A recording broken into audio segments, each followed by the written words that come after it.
cool. But it helps a lot with like cutting hard rubbers and plastics and stuff. Hot dogs. That's cool. I've never seen that before. Here's that lanyard I was talking about, Quark. That's the spiral half hitch. Oh, that's cool. It's just two pieces, and then you tie one around the other one. One of them's the core, one of them wraps around the other, and it's real simple to do. I might have to try that. It looks really nice. It gives you a good grip, and the spirals give you kind of a finger groove effect. Yeah, I picked up some 95 Paracord. Now, if you're not familiar with that, it's pretty thin stuff. So I can put my medical alert bracelet and tie it into, a regular bracelet. Nice. I might have to try that. It comes out cool. It doesn't finish as well when you don't have a bead. I just tie a big old ball on the end.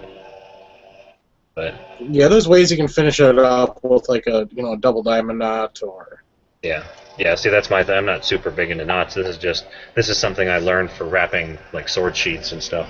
And I just figured out one day that you can do it. You can wrap around a piece of cord. You can do it to itself. Yeah, Bob's gonna love me when I say this after he hears this, but the Canadian digital paracord, that stuff looks really cool. You gotta remember, I live up here in the northern part of our country, and this will blend in quite well up here. I'll pull it out. I've started to learn how to do where you splice them and then you do the two colors. But oh, that's easy. Splicing them's easy. Well, the only thing about splicing is when you apply like on a double cover, the top layer, when you do it, when you splice them, it's just hard to get them. I got some of that stuff right there. I got that same color. This is Canadian digital. Oh, I didn't know that. I just ordered. I saw it look cool. And those look really cool. Like if you use your base, like on the double cover stitch, you use the base as olive drab green, and you wrap that as the top layer, or you do a splice on it, and it looks really neat. Oh, we lost talk, but yeah, splicing's really easy. I had two. I don't have any spare right now, so I use it all to tie up my paracord. Well, the thing about splicing is when you put them on there and then you wrap it, because you're going to start the top layer for the second layer for king cobra stitch, whatever you call it, is when you do it, it's hiding that splice is really kind of hard, because if you put it on the inside, it can be abrasive. You put it on the outside, it's gonna show. So it's like, yeah, I'm trying to figure that one out. There's ways to make it on the inside where it will not be abrasive. You have to just. I found that if you smooth it out when you're done doing it, take a little. I use a little jeweler's file. I just hit it a few times, and that smooths out the joint spot.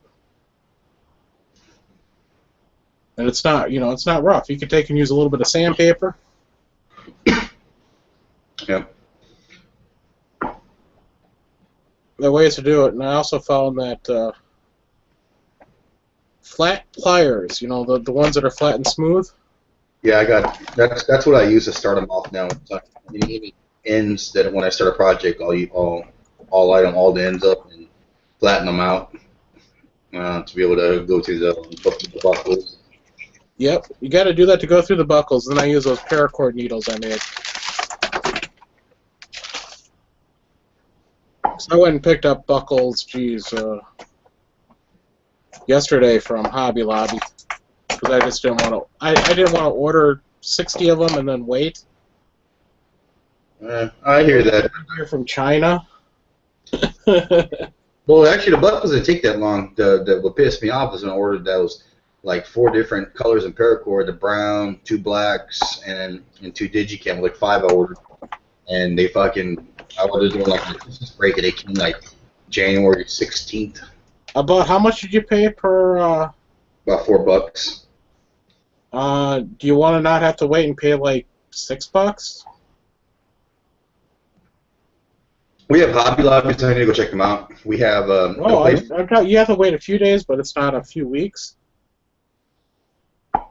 I'll put a link in the internal. You can check them out. They run deals all the time. And I'll put it in the external if anybody else is out there. Because this is where I ordered. That's where I ordered my last paracord from.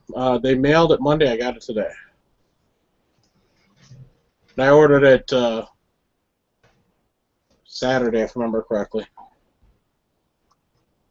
You lie. Maybe it was Friday. Maybe it was Friday night. But they're just located in Fargo. This is let me put internal. And they give away. I'll get the link now. They all their stuff is American made. This is the last bracelet I made. It's the one I made for Murphy. Okay, so you're skinny wrist than me, so. Funny, he tells somebody, "How's your wrist? Is it skinny?" He's like, "What?" Yeah, he wants us to keep this on Paracord, so I guess we're going to keep this on Paracord. Join in if you want to talk about Paracord. Well, I mean, it's addictive. Like a lot of stuff I've taken on, you know, I've gotten a couple of bugs.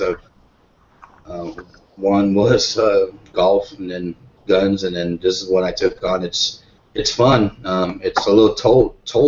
It takes a little toll on your hands if you don't use those tools to do it. You know, so we're doing it all by hand. When you really want to tighten your knots, you want to get them real firm. It does tax the hands, the joints. That is very true. I find having the lacing needles on the end of the paracord much better. It just gives you a better, you know, you can grip with more than just 2 fingers and pull it really tight, you know? You can get, you know, a good grip on it and be able to pull them really tight. You know, so the paracord needles, you know, I can't remember what they're called, FIDs. I think FIDs or FIBs or whatever they're called.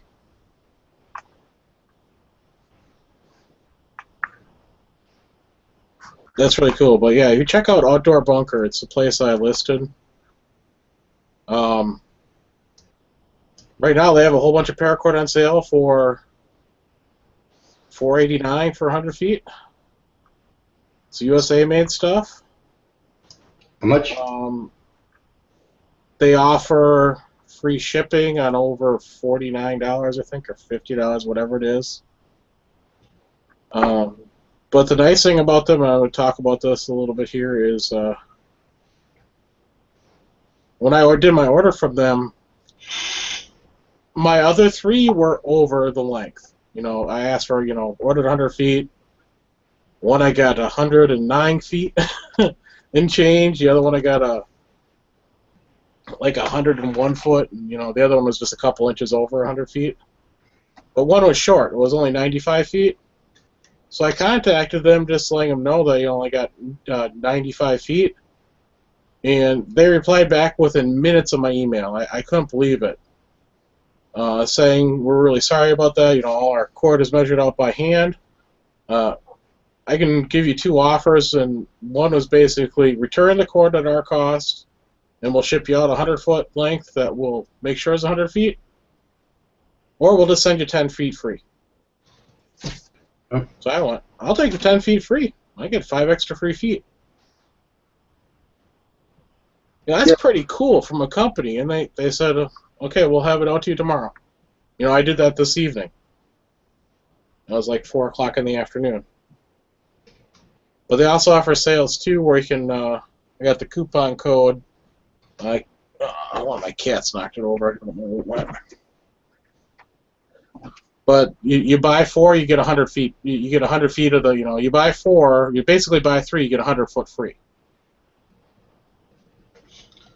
So, you know, it's basically you're getting 4 for the price of 3. Well, I mean, to the people who don't know about it, when you buy, I buy them in 100-foot interval increments so far, and that's roughly depending on how you mix them up. If you're going to mix flavors or whatever, that's like each 100.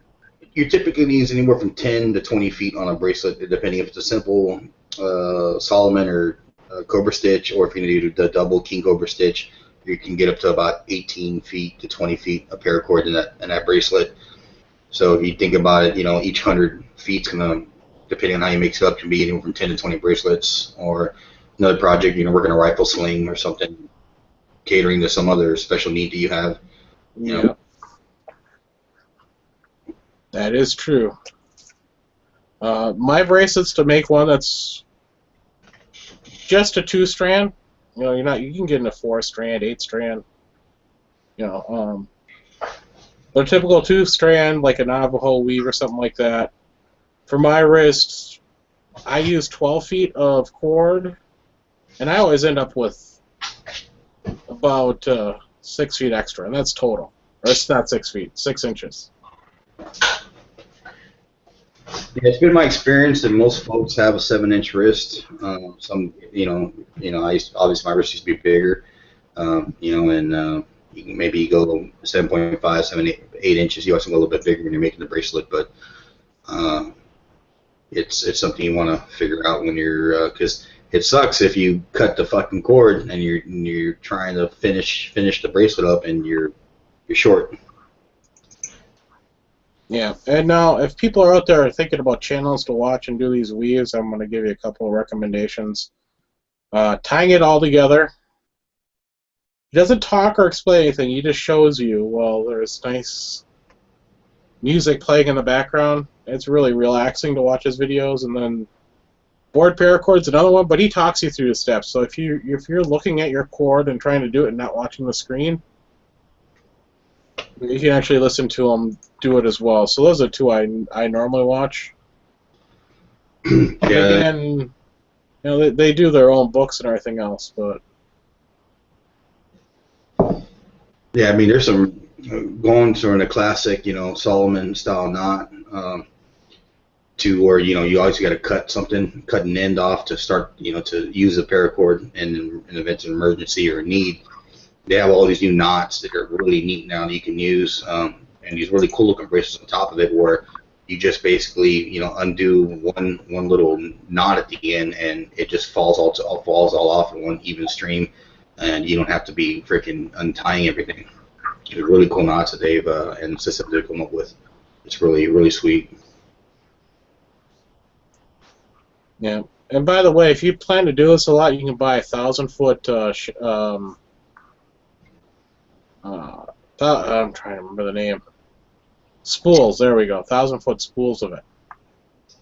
And a good example is 1,000 feet of black is like $49.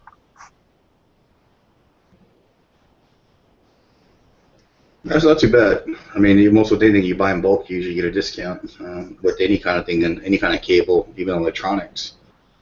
Yeah. Yep. I'm just going off. I don't have anything to do with this company. They're not giving me anything. But and I'm sure there's others out there. Outdoor Bunker is what I just I found that they've got. You told me off air you get free kitties from them. Yes, I do. Okay. Gotta disclose that. Yeah. Right now, I'm just giving you some of the specials because I'm just looking on. If you spend $50 to $75 basically, you get one free bonus hank, which is 100 feet. 75 to 100, you get two, etc. But if I could find that frickin' coupon thing, I would tell you. I might be able to find it here. Just give me a second. I'd like to also mention that in gun channels, we have this elite chat where we talk about paracord, because this is not for the faint of heart people that can't handle this kind of chat. And this is only with these elite individuals we have in this chat can handle this kind of topic or discussion. So that being said, hoorah. Yeah, and there's a reason why I started doing the paracord. At first it was just because I didn't want to spend $20 to get a monkey's fist, and I wanted my own colors. So I started out that way, and I made a bunch of different monkey's fists and played around with that for a while. I thought it was really cool. And then I wanted to be able to tie up and have, in limited amount of space, extra cordage for my VanQuest bag. And that's what I'm doing right now is getting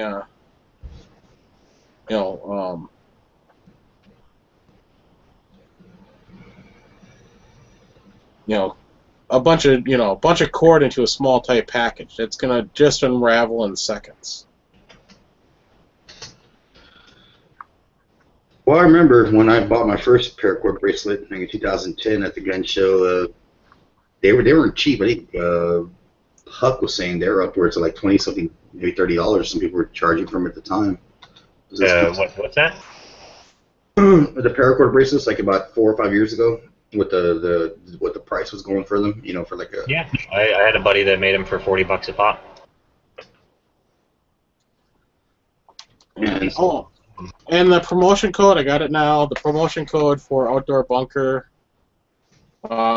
is 1 free now, and it's a number 1 with about followed by free now. Just like it's regularly spelled out. So you just have to enter that at checkout, and it's good. You basically buy 4, you get one of those free.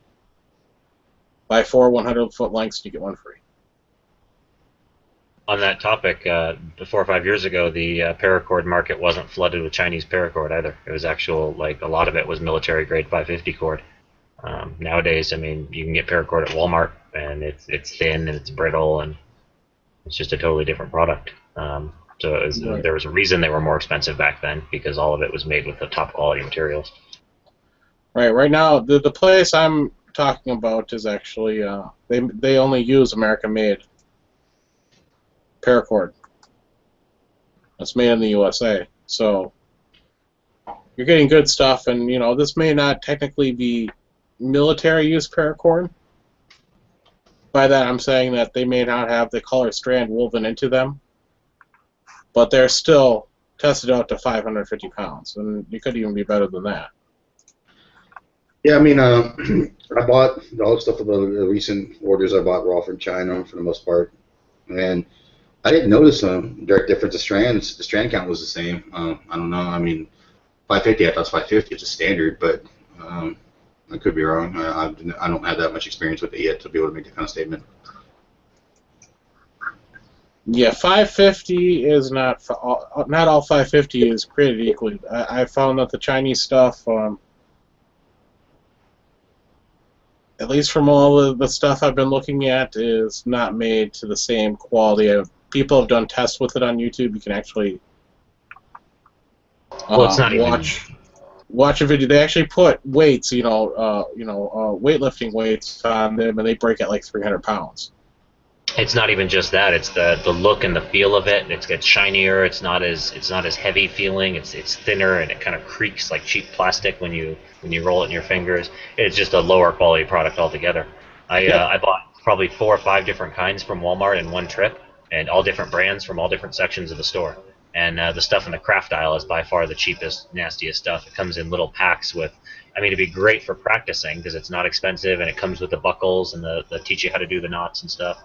But the best stuff is always with the rest of the rope. Like, it's not even in the camping section, it's in the rope section. And Night Eyes makes some pretty good paracord. And another way to tell a good paracord from a bad paracord or a cheap paracord is if it lights on fire when you try to melt the ends. I did notice that with the latest stuff I got, applying heat as I'm tying the ends up, it did catch on fire a little bit. Yeah. Now, 550, they all can catch on fire, but I'm talking about they catch on fire relatively quickly. Yeah, real 550 will burn mostly when the lighter's actually touching it. Like when there's flame touching it, it'll kind of poof out and the gases will ignite, but it won't usually burn by itself for very long. The cheaper stuff will light up and burn like plastic.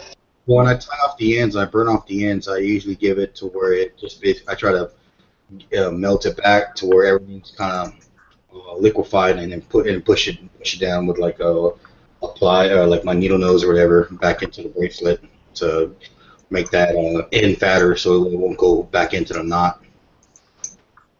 I'm going to say I'm really guilty. I just use the side of the lighter. But I'm using a Zippo, so it's not bad. I use the little metal part on a Bic lighter usually, or the side of the Bic lighter itself to flatten it in. Sometimes I use my fingers if I'm calloused enough.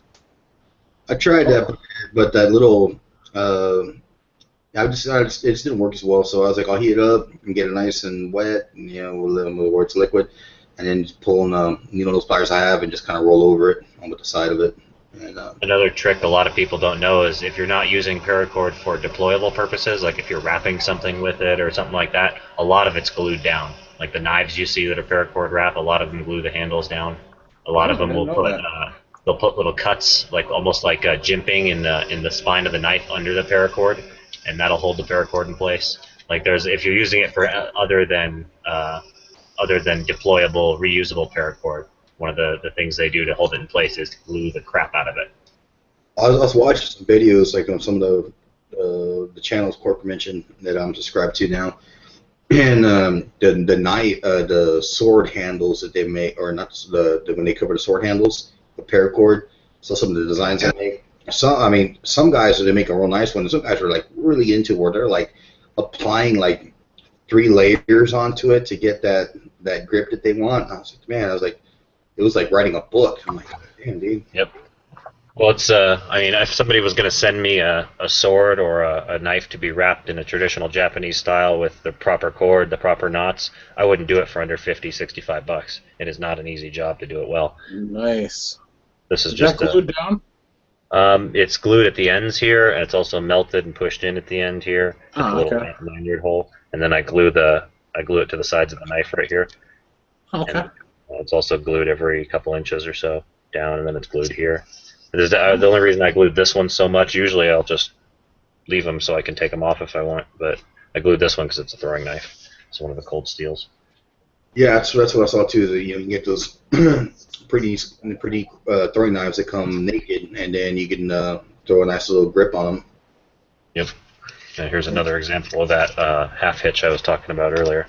This is on an actual rod. Oh, that's cool. This is a little samurai dart my buddy at Vehement Knives made for him years and years and years ago. You ever messed around, Huck, with the railroad spike knives?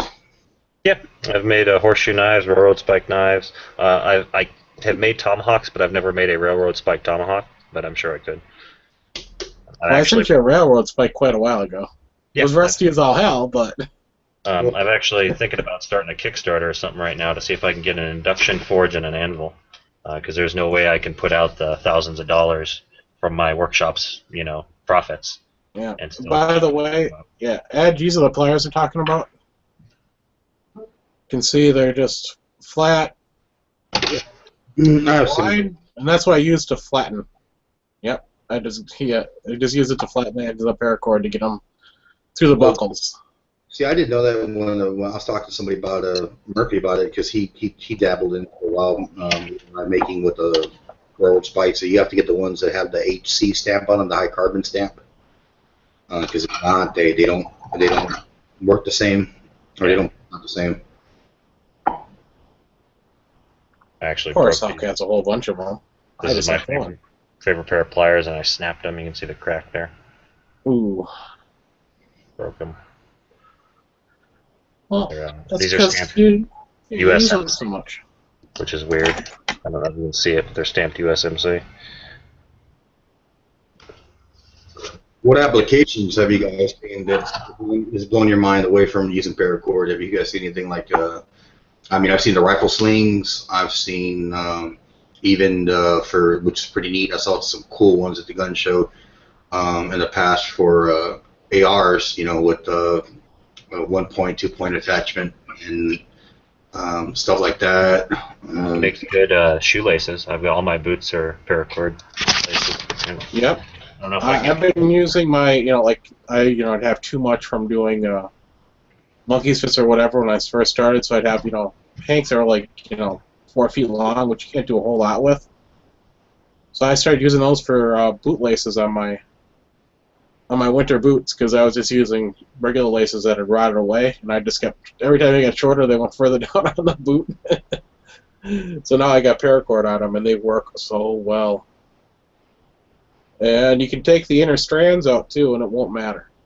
So you can take the inner strands out if it's a little too thick to fit through the eyelets. I've seen some people go to the extreme on some of the projects I saw where they're like making like cell phone carriers, and I was like, it functions, but I guess it's pushing it, the project to But it didn't look very functional at the end, and maybe on a Molly style gear setup. But I saw some odd stuff like that. Mainly the bracelets intrigued me. And there's some really there's some people that charge like $70 for those survival bracelets where they actually throw in a lot of good in there that are built into the bracelet compass, medical plate, or like for like if you're allergic to something, and fishing and lure lines all tucked into the bracelet. But they want like $70. Here's one I just messed with. It's not a lot of paracord, but a little lanyard with a little watch compass on it. Alright. And it's That's cool. doesn't add much weight to the fire steel.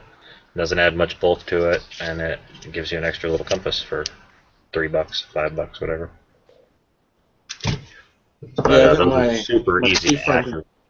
My flea farm today looking at stuff for my bag, but they didn't have much in the way of compasses. I was hoping I'd be able to find them, and when I was down at Hobby Lobby, they just had those little, $3 for $3 compasses, but they're supposed to tie into the paracord somehow, but I couldn't see how they tie into paracord. There was nothing on that looked like they tie into the paracord. Well, if you look for them, they're just called watch compasses because they're meant to go in a watch band. So those are some of the best I've seen for paracord. I mean, you can also get button compasses, but those are a little more rare.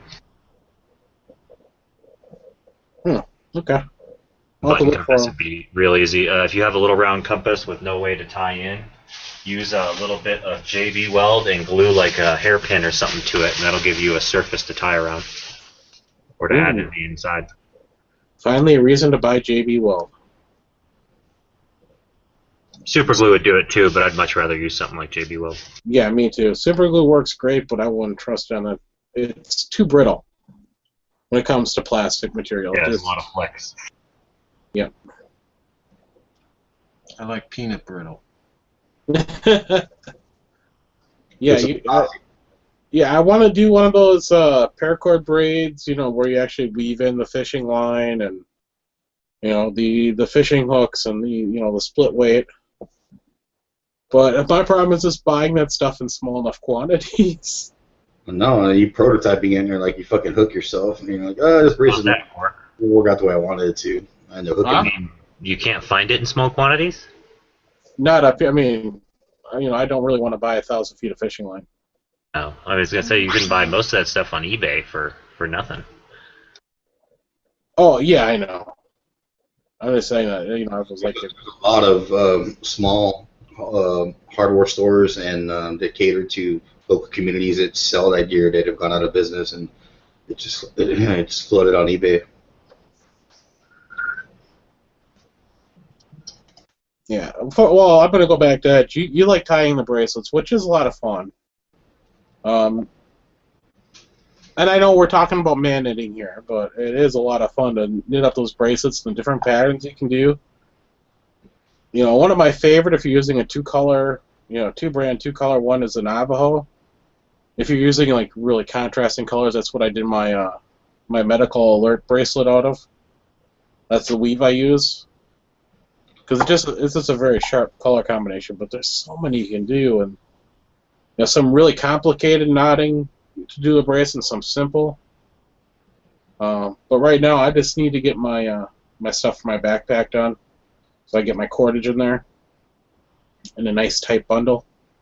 Well, to rapidly deploy it, and the quick deploy bracelets. By quick deploy, I mean you just pull on them and they come unraveled. Are really simple to do.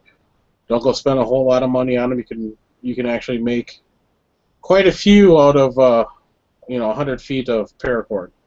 Well, in general, I mean, I was impressed that I was able, within a short amount of time, to be able to produce. Always you're gonna have steps in anything you do where you're gonna f up a couple, and then you're gonna start getting to the one where you see ones that are functional and comfortable to wear. That, like we were talking about earlier, there are people charging $30, $40 for these bracelets. 4 or 5 years ago. Now the average price is anywhere from like $15 on down, maybe 20 if you're lucky. But just to make your own and have designs and I have a big self of accomplishment kind of thing inside me when the project works right, and then it's like wow, and then boom, it's working, and then I made a badass bracelet and give it off to a friend or also like people that I know and like hey man, it's something I'm put together to get the colors probably work for you, and they're like cool man, thanks for we like it. And it's an awesome little trinket that you put together that that cost you a little bit of time, but not too much money.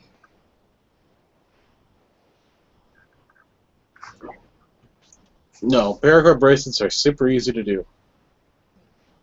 There are some knots that I'm not advanced enough to try that knot and not get it confused.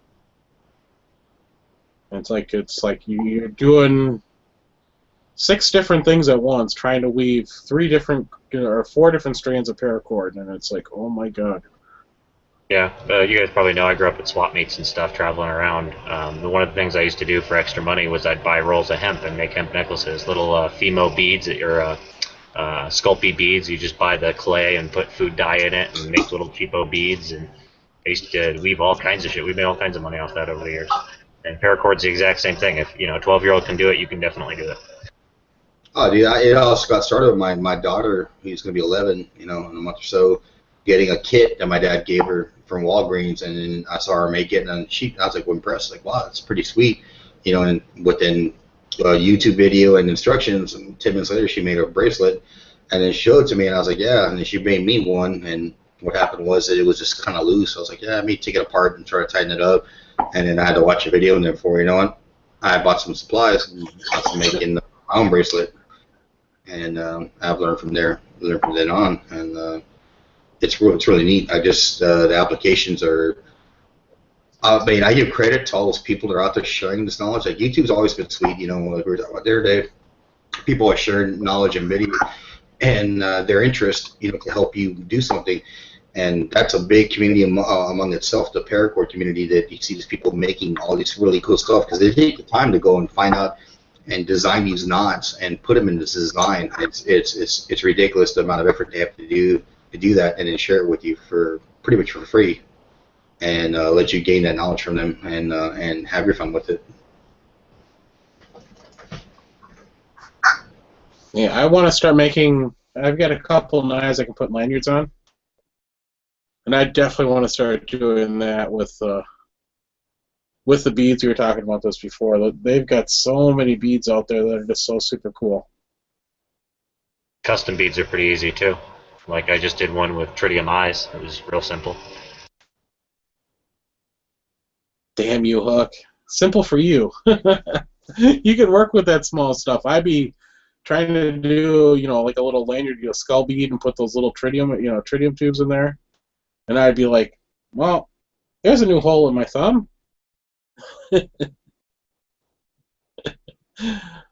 I can't work with that small stuff. It's kind of cool too because the epoxies and the lenses I work with double the size of the vial, so it looks much bigger and much brighter than it actually is because they magnify it.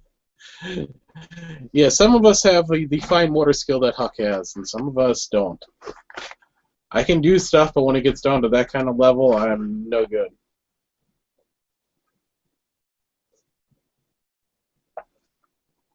Oh well. You guys got any other channels you watch for paracord stuff? I know I brought up board paracord and tying it all together.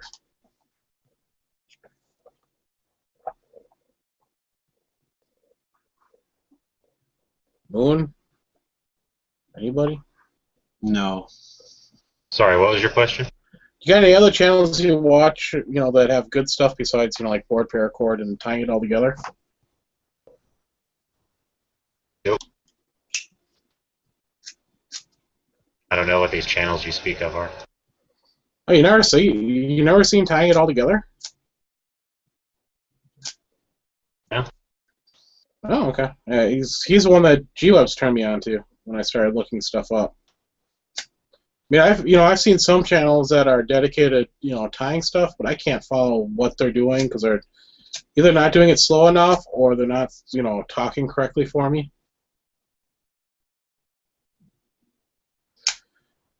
By correctly, I mean they're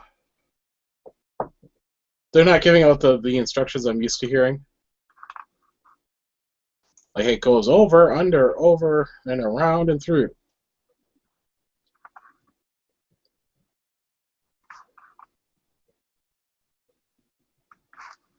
And because of G-Webs, I was not prepared to actually do a Paracord chat, but...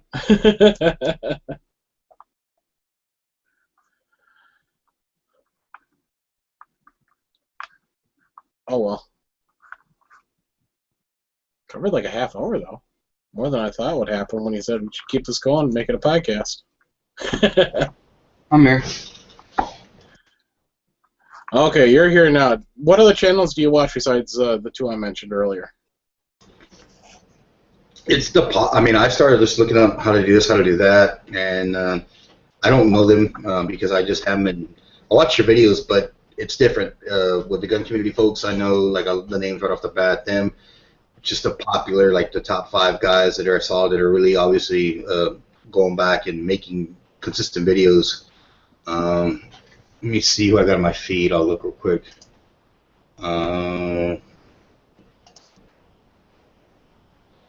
Because there's these one guys that are always like bored Paracord. Yeah, he does. He's probably my favorite for listening to while I'm tying.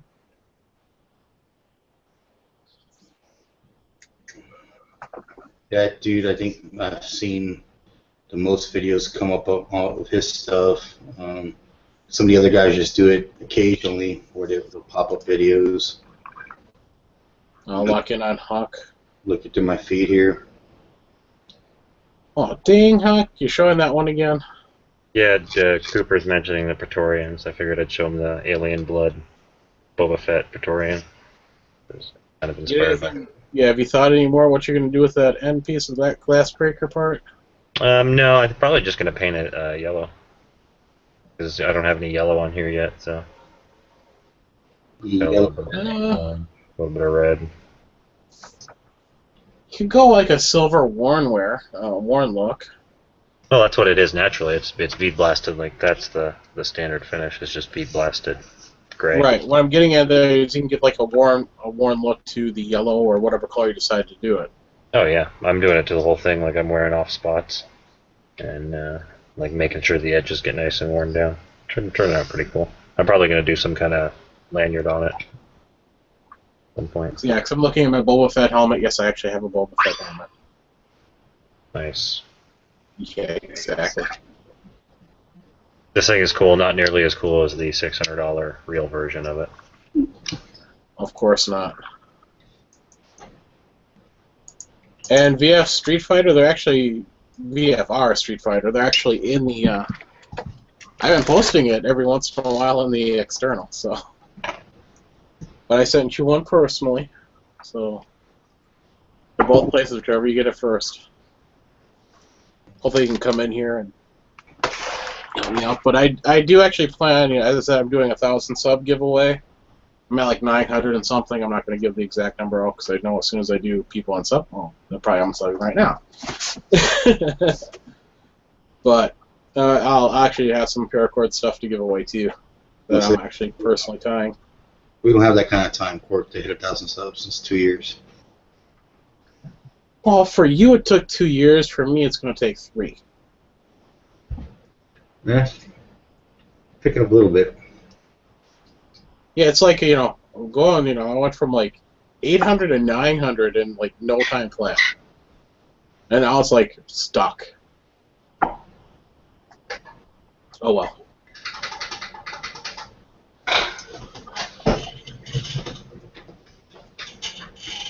Yeah, but I'm planning on giving away something like a monkey's fist and maybe a cool key fob or two. We'll decide. I'll decide what I'm gonna actually give away when I make it up. Yeah, back when I got that original bracelet, I also bought a monkey's fist at that gun show, and it's still fucking awesome. Functional shit. And I said, what is that for? When I used to work at another job, and we had these hard tables, and they're computer bench tables. I show them, like somebody comes up to you and say, hey, give me your keys, trying to jack you, and all you got is that on you. Like, here, get my keys, and you fucking big ass ball bearing in them, some bitch, and you fucking pop him in the head. Hopefully, you hit him in one swing. or in the fucking abdomen or somewhere, and they'll feel it for sure. Hopefully they don't got a gun or something on you, man, because they might fucking pull a trigger. But that it's definitely an effective tool. And I bought one for my wife too. I bought her one in pink and ended up getting pink paracord. In case somebody doesn't know, it gets dirty real quick. Any of the light colors gets real dingy and scummy real quick. Yeah, that's like the one I was showing up there is urban camo with, it's white, gray, and black. I'm like, that's okay if it gets dirty. Well, I was watching a video about that. Now we're talking about how to clean, bracelets, and guy was showing some tools. Was just basically like a toothbrush or a brush with like a house cleaning brush, for like toilets or whatever. And he had like one with some detergent he was using, and it didn't make a difference when he was done cleaning it up. But I threw mine in with the clothes the other day. The first one I bought, that green one, they got rid of probably 80% of the little buildup you get from wearing it for fucking 5 years, where you get grime built up in there. Yeah, the nice thing about the paracord, you put it in hot water, it does shrink a little. If you get it near the boiling point, it will shrink a little bit more. Yeah, it depends on the amount of shrinkage, but it's normally about 10%. Yeah, one of the real tricks for wrapping stuff, handles or whatever you're wrapping with paracord, is to do it wet, and then when it dries, it tightens up really, really tight. I made a mistake of doing that to one of my monkey's fists. It's just carbon steel. Did it break itself, or? No, it actually rusted. The carbon steel started to rust. I've done paracords wrapped so tight around a metal sword handle. It was like a hollow sword handle that it once it dried, it like actually started splitting and fraying itself.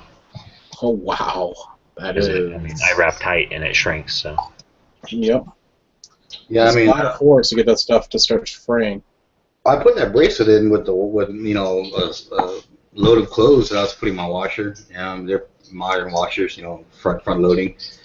And now, I took it out of there, put the dryer for just a little bit, took it out, and it was still somewhat. It held it because that bracelet's really, really tight. Whoever made it, it's like really compressed, and no, it didn't change its form or length at all. Yeah, it might have been pre-shrunk. You might have shrunk it when you made it. Yeah, because it was his design. That's what I was trying to go after when I make mine. Is like tight as shit. It's just like all over. It's just really, really compressed. Yeah. I think you were telling me that they make a paracord that has that shrink capability, where you can heat them up or whatever, or some kind of stuff we were talking about in the past. That's all paracord. Paracord will, the good stuff will shrink a little when it's heated up. When it's heated up in water. I don't know about. I think it'll melt with air. I'm not 100% sure on that, but I guess putting a heat, maybe a hair dryer to it instead of a heat gun, because heat guns, put out a heat. I will tell you this right now: heat guns will melt paracord. Tried that. And since I have no hair, I don't have a hair dryer. But your kitties have hair. Yes, but they don't get wet, and they won't stand a heat dryer anyway, hair dryer, because, well, the noise it makes.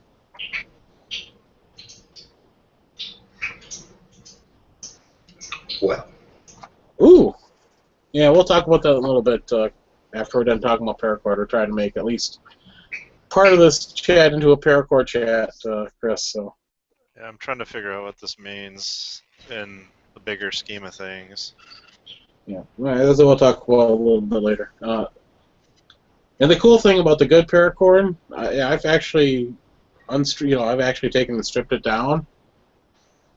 Is those nylon strands are awesome inside. I use the inside strands when I run out to tie my paracord up to put away.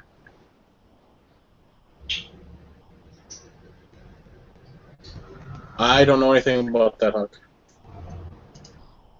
So, well, yeah, maybe later. Something I saw on Facebook, so I don't know. Yeah, I heard about that. Yeah, I heard about that It was Tragic. yeah, somebody had like a stove, from what I understand, in the front Oh yard. yeah, I read the story. I just Yeah, just about as dumb as the day is long. Like everything you should not do, they did. All, like how you connect all those pieces of like stupidity together. Blows. It's just that's amazing to me. yeah. Oh dang! I was going to bring up one more thing I thought about paracord, and then I forgot. Oh, well. Hey, when that happens. Well, I mean, I think of it like if you're going to put a bag together as well on top of a bracelet and other stuff you can have as accessible. You know, people always talk about like having a range bag or and having, especially when you go to rural areas where you know you're shooting in a ranch or something. You know, a lot of that happens in South Texas, and having a good amount of paracord just in general in your bag wouldn't be a bad idea as well. Just for giggles, something to have just in case you need to put something together, a brace or not a brace or a sling or something or a tourniquet. I wouldn't use paracord as a tourniquet. It's too thin. Well, I mean, in general, I mean, if you're bleeding out, I Well, wouldn't. I don't think you'd even get it tight enough anyway, but it's better than not trying anything at all. Yeah, you could get it tight enough. You just take a stick and you turn it. Just turn it. Or Yeah, pencil or a pocket knife or a shoe or anything to get torque on it. Cleaning rod out of your cleaning kit. A gun even would do it. A pistol would do it. Definitely not something I want to do because it's too thick. You're supposed to cut off the circulation. That'll be, one cutting into the skin, cutting into the muscle, maybe and cutting even, Yeah, but I it's mean, like you said, artery. it's Better dying. It's better dying or bleeding out. And it's better you lose your arm than lose your life. You'd be better off As using an like a example. handkerchief or something, but whatever. Well, I mean, that wasn't my initial intention, but just to have it as a utility or something, to You help need to you. tie your trunk. Yeah, you need to tie your trunk down or something like that. Yeah. Or in Texas, I use you it for need the to same tie your reason I wear a tailgate back rigging up. belt. I wear it the same reason I wear a rigging belt, so I can rappel if I have to. Yeah, that is very true. It's got a lot of uses. But I was gonna say, I actually have a video up on. You can watch it. It's making how to make a cheap paracord lacing needle.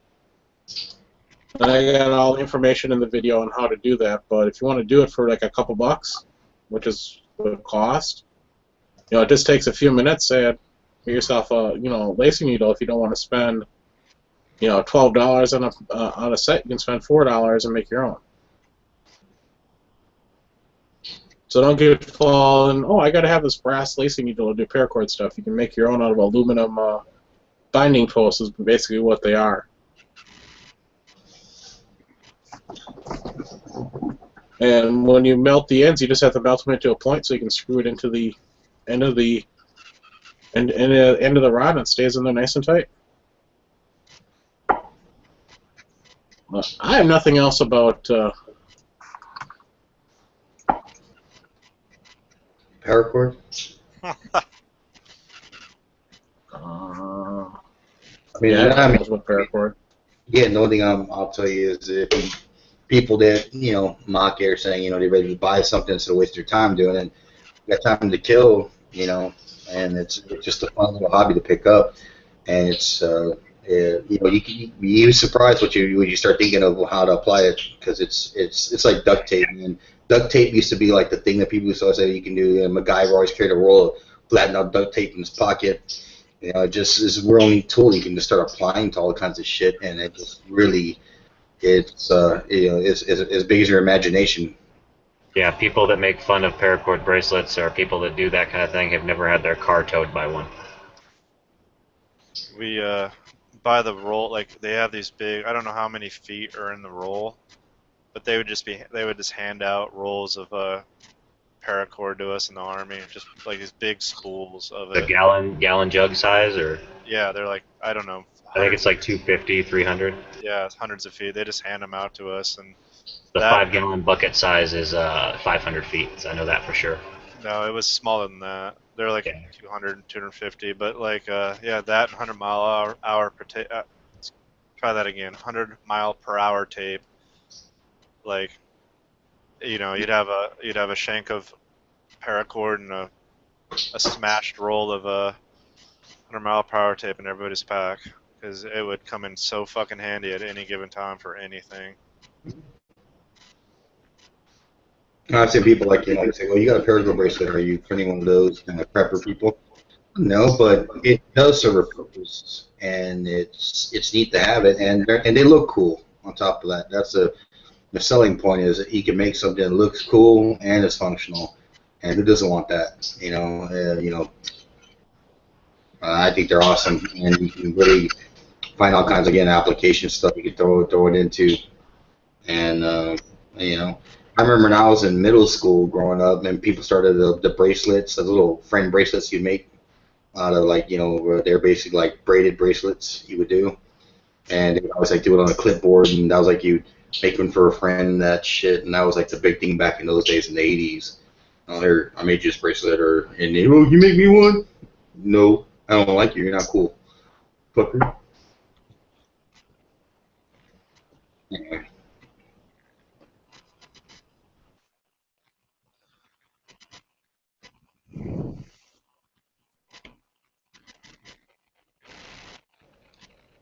Did the chat go down and everybody go silent? No, it's Cork farted, so we're all trying to wait it out. Oh, no, I'm dealing with something with D.B. Cooper, so we're on the gun channel side. There's only so much to say about Paracord. Yeah. No, I said that's the last thing I had to talk about Paracord, so. G-Labs, you can stop the recording of this podcast right now, and then... I'll do yours. You got to end it, and then you got to end and start another one. Are the elitists at it again? We made a decision earlier that this is only subject to elite people that know about Paracord, because it's not for the meager-minded people.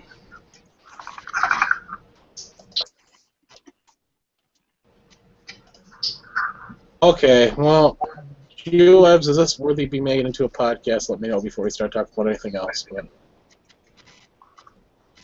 the only other thing I can say is, if anybody has a place better to order Paracord from that's USA made, and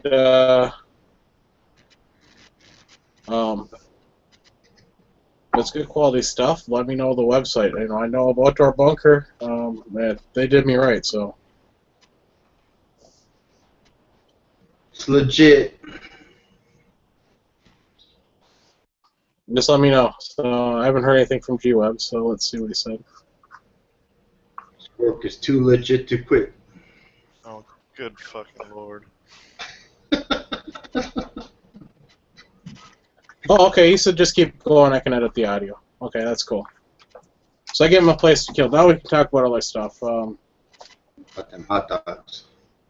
Yeah, I want to talk about this, and then we can go on to talking about the other two topics in here. But this happened, I believe it was over the weekend here in La Crosse, Wisconsin. That's on the western part of the state, kind of like near the Twin Cities area, but a little bit further into Wisconsin. It was like 1 o'clock or 2 o'clock, whenever a bar was closing.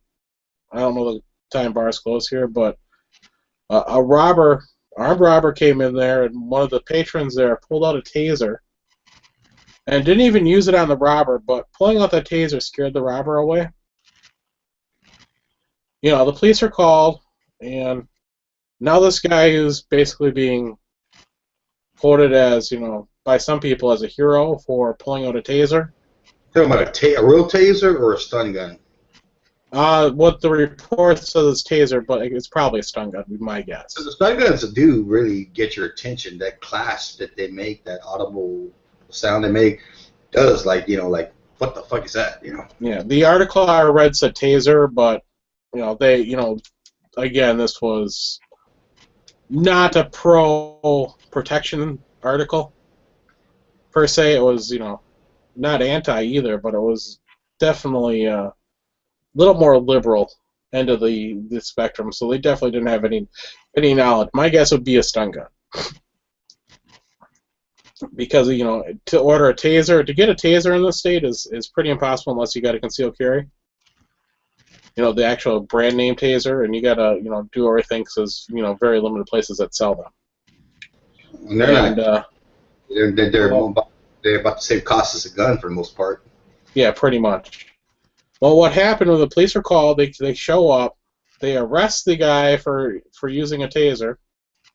Even though he didn't really use it, but they arrested him for carrying a concealed weapon. He did not have a concealed carry license here. They arrested him for that and use of a deadly weapon, which is a frickin' less than lethal, but they're still charging him with a deadly weapon charge. And the district attorney has recommended felony charges. Jesus. All right, now I'm torn on this myself because I'm like, this dude's a stand-up guy, but this dude also broke a whole bunch of freaking laws.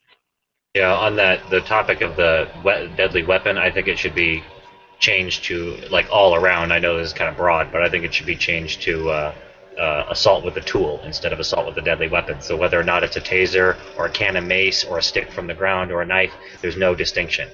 It's right. It does. He didn't even assault anybody. He didn't even use it. He pulled it out. I just meant as far as the charge goes. Yeah, I know. If he lawyers up the right lawyer, he should be able to beat that. I mean, I don't see how any of that. Well, it's still a felony charge. He's just getting charged with 2 felonies. Yeah, but he could still beat that if he gets a good enough lawyer. He's got to be able to beat that. Right. Yeah. No, the thing is, the guy doesn't have a concealed carry, which is strike one. You cannot own a stun gun in the States legally without a concealed carry permit. That's one. So he obtained the weapon illegally. All right. Yeah. 2, you cannot carry a taser into a bar if you're drinking, alcoholic beverages. Whether it be a taser or a gun, or they can even go with a knife or anything else that would be covered under the concealed carry. Well, they could get him for like a concealed weapon, but they can't get him for like any of the other stuff you mentioned, assault with a deadly weapon or any of that. I mean, that sounds like they could get him on that, but the other stuff sounds like he could beat it. And what is that? Was that maybe a like misdemeanor? No, it's a felony. Carrying that weapon, carrying a stun gun in this state is a felony without a concealed carry license. Well, then they can get him on that, but the rest of it, I don't think any of that could stand. Right, but should this guy even be facing charges? If I were, if it was me, I'd be.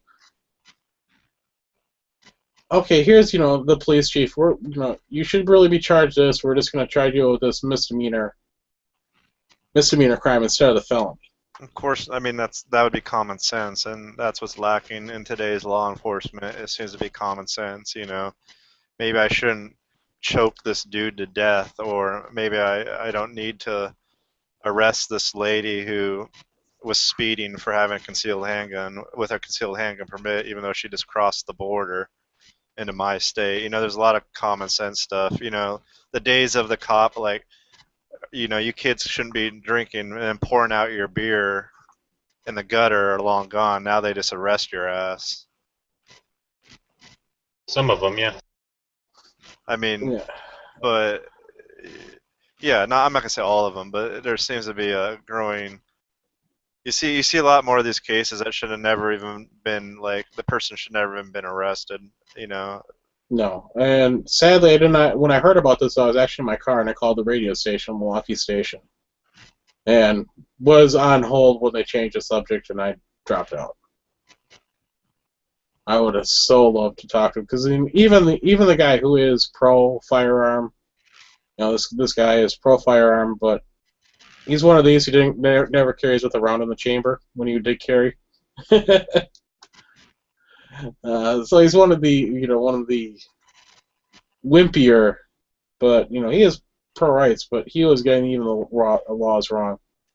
I still wanted to correct him on that, but they weren't going to let me on before they changed the subject. I just didn't know. I'm still torn. Me being a law-abiding citizen, going, yeah, this guy should have a book thrown at him for doing something so stupid. But he did something heroic at the same time. Yeah, He did it for the right reasons. well, I mean, yeah, he did. You could say that, but you could also say that he did it. He shouldn't have been doing it in the first place. And if he was Yep. smart about it, he wouldn't have pulled it out in the first place because he was breaking the law in your state. Yeah, which is And that's I see. I don't know the law in your state, so I can't really. I know the laws in my state, but in other states I don't because they vary. Especially on this subject matter, they vary so hard from one side to another. exactly. Yeah, tasers and I'm going to say billy clubs, but that's classical batons basically. You cannot carry without it. Yeah, you cannot carry without a concealed carry permit. But you can carry around mace, but even with a concealed carry permit, you cannot carry mace more than 10% OC.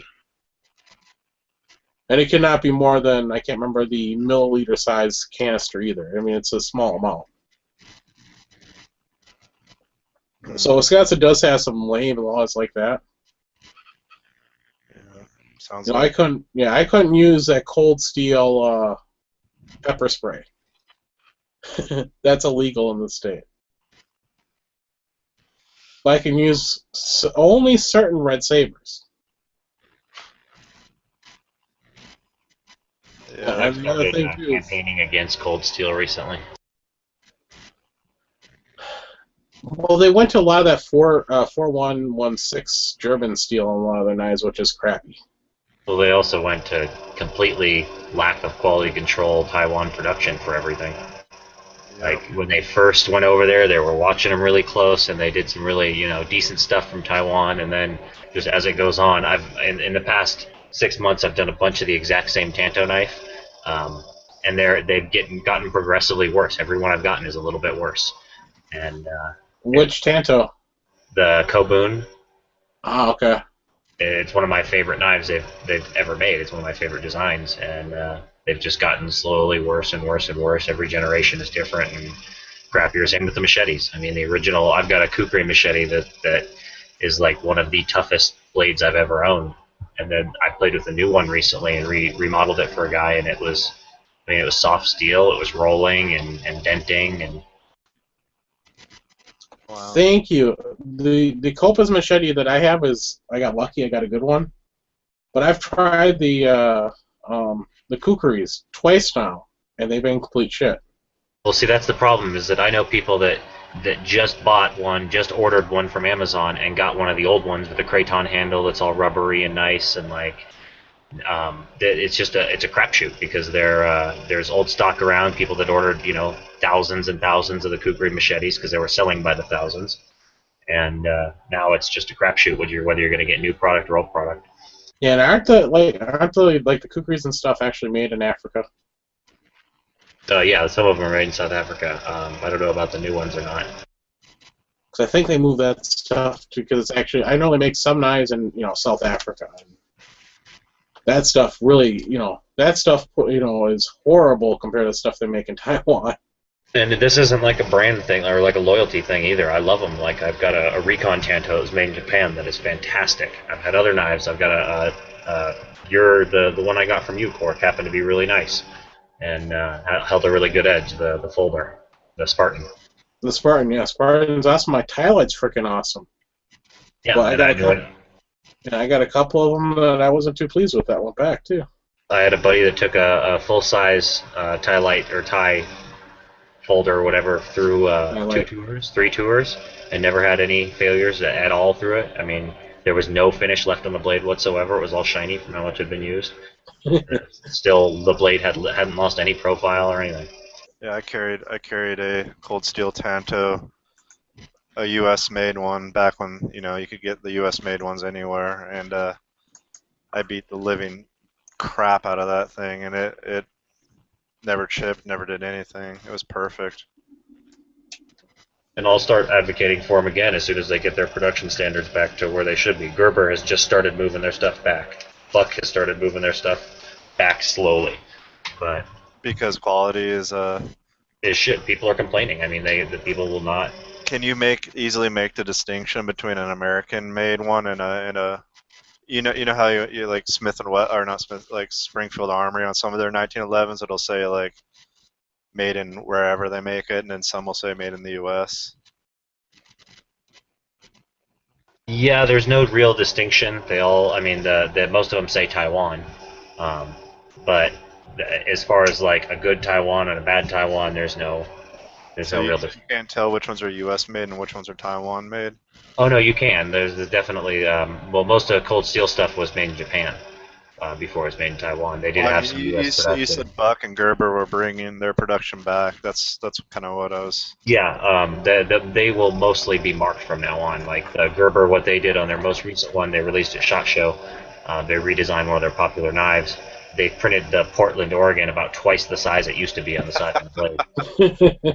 That's kind of the attitude everyone's taking. All these knife manufacturers around here, it's weird. All the gun manufacturers got ran out, but there's still like every knife manufacturer and their mom are around here.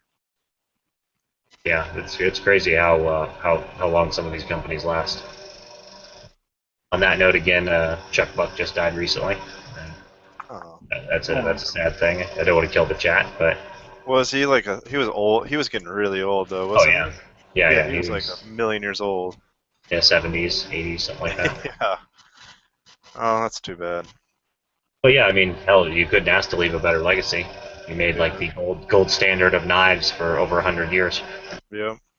For under $50.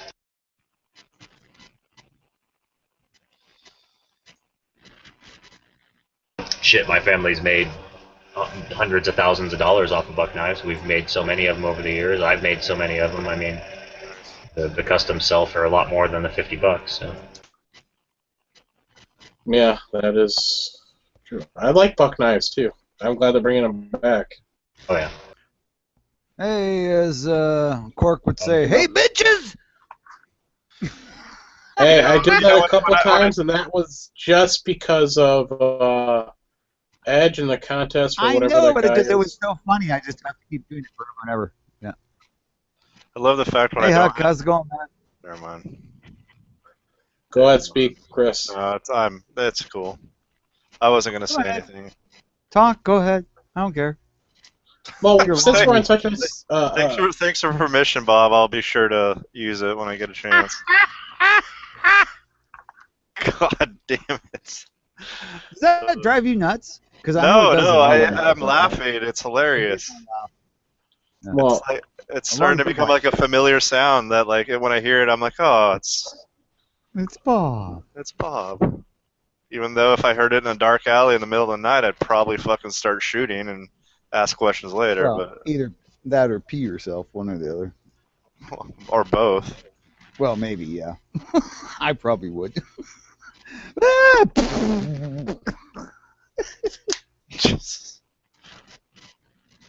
I'm actually reading the article about the link you posted, Chris, about the interstate handgun. I'm trying to figure out exactly, like, I guess I must live in a state where this isn't an issue because I can buy a handgun from anywhere, which I have, and have it sent to my FFL. Yeah, there was recently a ruling, with Ohio. We talk about Ohio's ruling of the, silencers for hunting. Yeah. But they also ruled now that they can buy long guns, not just from, states that they border with, but also any state in this country. Yeah. They just have to follow that state's, rules on, wait period, etc., and paperwork. Yeah. Like if you went to Illinois and bought, if I went to Illinois and bought a rifle, I'd have to wait 20, I think it's 24 hours or 48. I can't remember if it's 24 to 48 to buy a rifle. Huh. But if I buy in the state, I can, buy it and walk out. Wisconsin's got this, you can only buy handguns in the state of Wisconsin. You can buy long guns from Michigan, Minnesota, Iowa, Illinois. I'm just like, yeah. So this must just involve a state, like District of Columbia. Am I correct? Is that what it was saying in the article?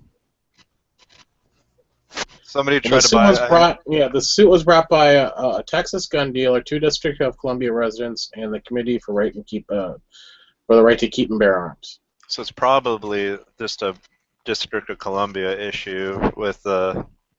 But I see. I didn't. I don't know. We have to get someone in here that understands. I don't know what I'm talking about with this. So the way I interpreted it, I was trying to figure out, like, is this just a District of Columbia thing, or is this got is there a wider issue here that I don't understand? The issue ruling today, a federal judge has declared that long-standing ban on gun dealers selling handguns to residents in different states is not only unconstitutional in the Second Amendment, but also violates other fair trade provisions of the United States Constitution. See, that's what I don't understand, because by that statement, how am I buying handguns from other, like, because I'm having them transferred here? I don't understand. What I understand from this is you actually have to have them transferred to your state through an FFL.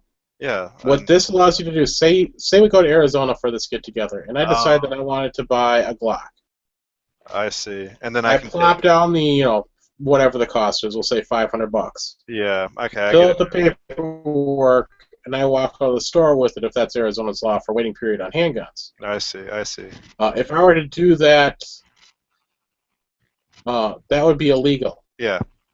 But with this ruling, that would be legal. Yeah. No. I'd actually right now. I was thinking of, like, websites ordering, like, something from AIM Surplus and having it shipped here. Like, that's what I wasn't getting. Okay. You mean actually I go to Arizona, I buy a handgun in person, and then I can leave Arizona and come back to Oregon with it. That's what you're talking about. Right. It looked like a District of Columbia resident wanted to buy a gun at this Texas gun dealer. Yeah, and then couldn't. When he was in Texas, but he couldn't. Well, that's cool. Because you'd have to send it to DC. Probably your responsibility to make sure that you're not violating your own state's laws by buying something in another state that, that all that nonsense. But that's cool. Right, and then basically what it's saying is that it's further down in the article that the federal prohibition on direct sales of handguns by FFLs to out-of-state residents unconstitutionally violates their rights under the Second Amendment and the Due Process Clause of the Fifth Amendment. It seems like one of those things that's like a domino. Like, if they can knock this down, then it could lead to them being able to challenge other stuff, to be honest with you. Yeah, that's basically, this is actually a very good thing for gun owners.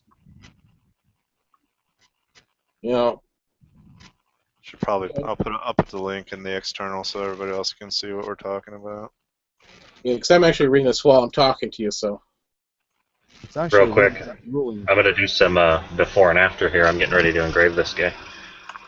Oh, cool. Give me a second. So, Huck, did you ever get a reason why they returned the package? No. Just got it back. It's okay. It's going to be cooler when I send it this time anyway. Oh, okay. Oh. They should put on there why they refuse shipment. Yeah, I didn't really look at it. I get a lot of mail in and out of here, so okay. I just grabbed it, unloaded it to make sure it was all still intact and they didn't mess with it. It's really weird because there's no reason for it.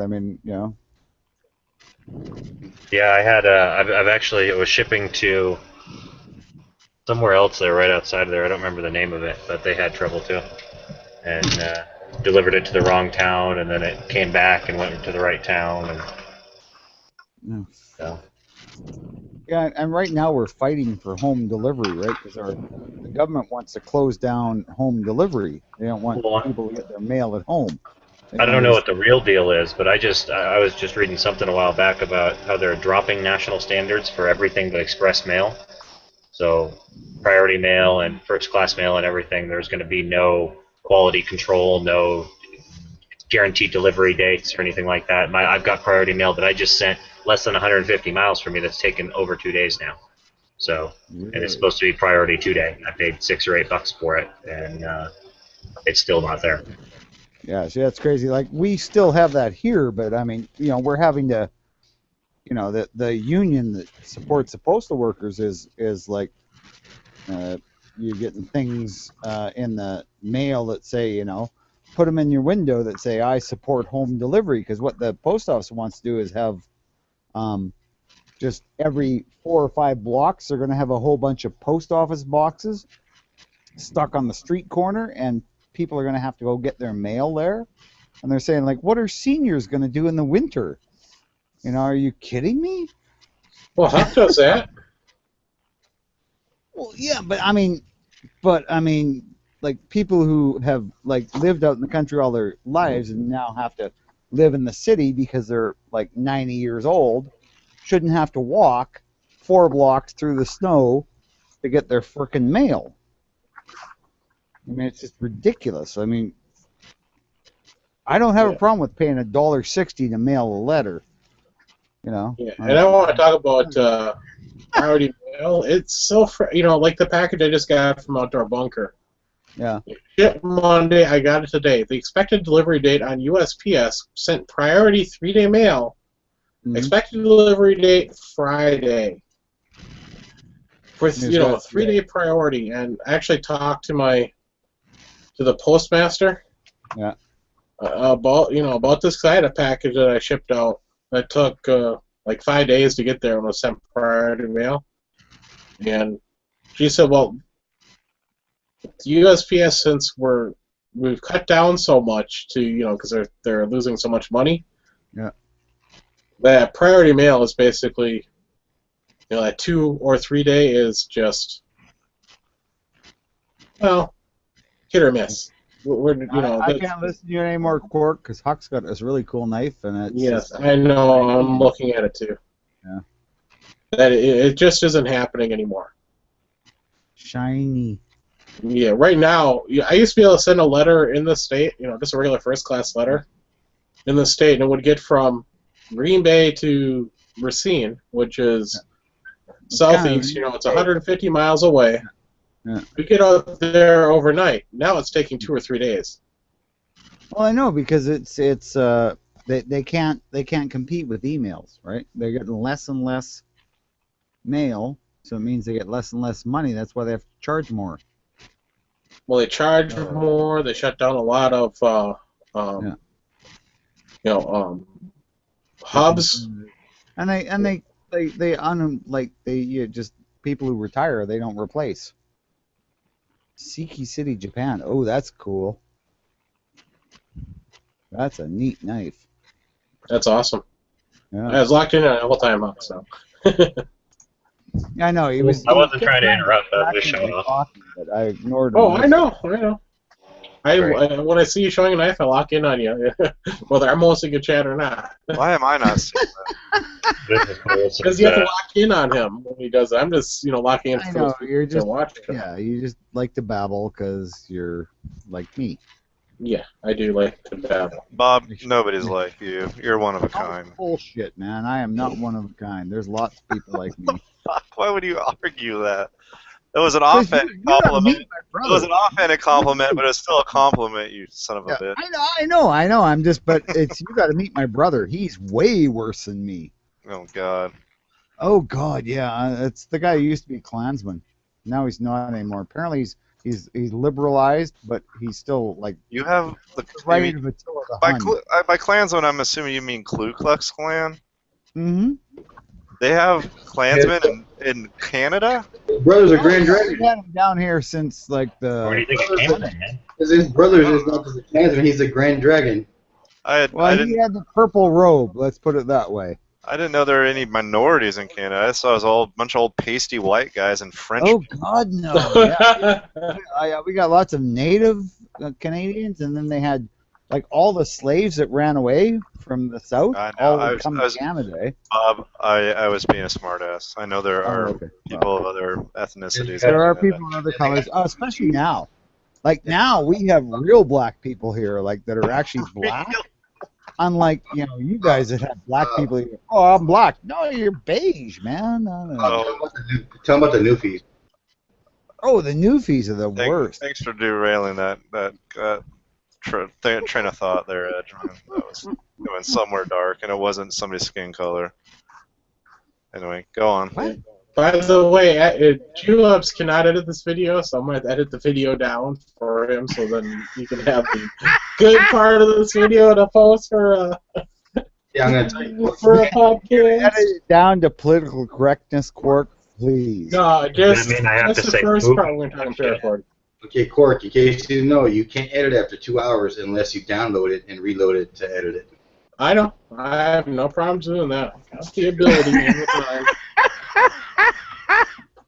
Actually, I'm pretty sure I can just rip just the audio, so I don't have a problem with that. Yeah, well, there you go. Does that mean I have to say stuff like shart instead of shitted during fart? No, we're good. It's just gonna be the first part of the chat. We're talking about Paracord. We were talking about The Klan. Hey, No, I mean, the Klan was like, I mean, that's the stupidest fucking thing people could have ever done, and it's like idiocy to its very depths. tell them about There's a really good. I can find it if Some anybody here is people interested. I don't know. My God. If any of you are interested, I can find it. But there's a really good podcast with this black guy, and how he took Join the down the Klan? Klan in his state. But it's not like he took it down he took it down by the coolest way possible. He became friends with them, and then after a while, they just couldn't. They just couldn't do it anymore because they were friends with this black guy, and They couldn't be racist anymore. yeah, It he was like, showed up. well, I've seen the Dave Chappelle show where he does that. No, this is a real dude. I'll get a link. That would be actually really cool to see. I would like to see that because it's kind of like what happened with my brother. He just mellowed as he got older, and then it was like, oh, I don't fucking care. I'm more worried about the liberals moving in my government. Anybody ignorant enough to hate somebody for their shortcomings in life and blame them for it's stupid, because I mean, For their shortcomings, you're like what? I'm not talking about you. You didn't gather that. No. I'm just talking about you're saying blame someone for their shortcomings. Because someone's darker skin is not a shortcoming. It could actually be an advantage in certain climates. God. Here we go. Well, Bob, what I was trying to say is you're going to blame somebody for your shortcomings, your success in life, your career paths, whatever, and you're blaming minorities for it and hold them responsible because you as a person are a statesman, procrastinator that doesn't do anything to advance yourself. I mean, I want to state the views of Biker Bob do not reflect Mr. Quark 71 or Quark or whatever you want to say. Or me. Really? Because my views are pretty much I don't give a rat's ass what color you are as long as you work hard and do your job proper. Whatever. You're still we want to separate Quark from this. Quark is a whole different kind of racist altogether.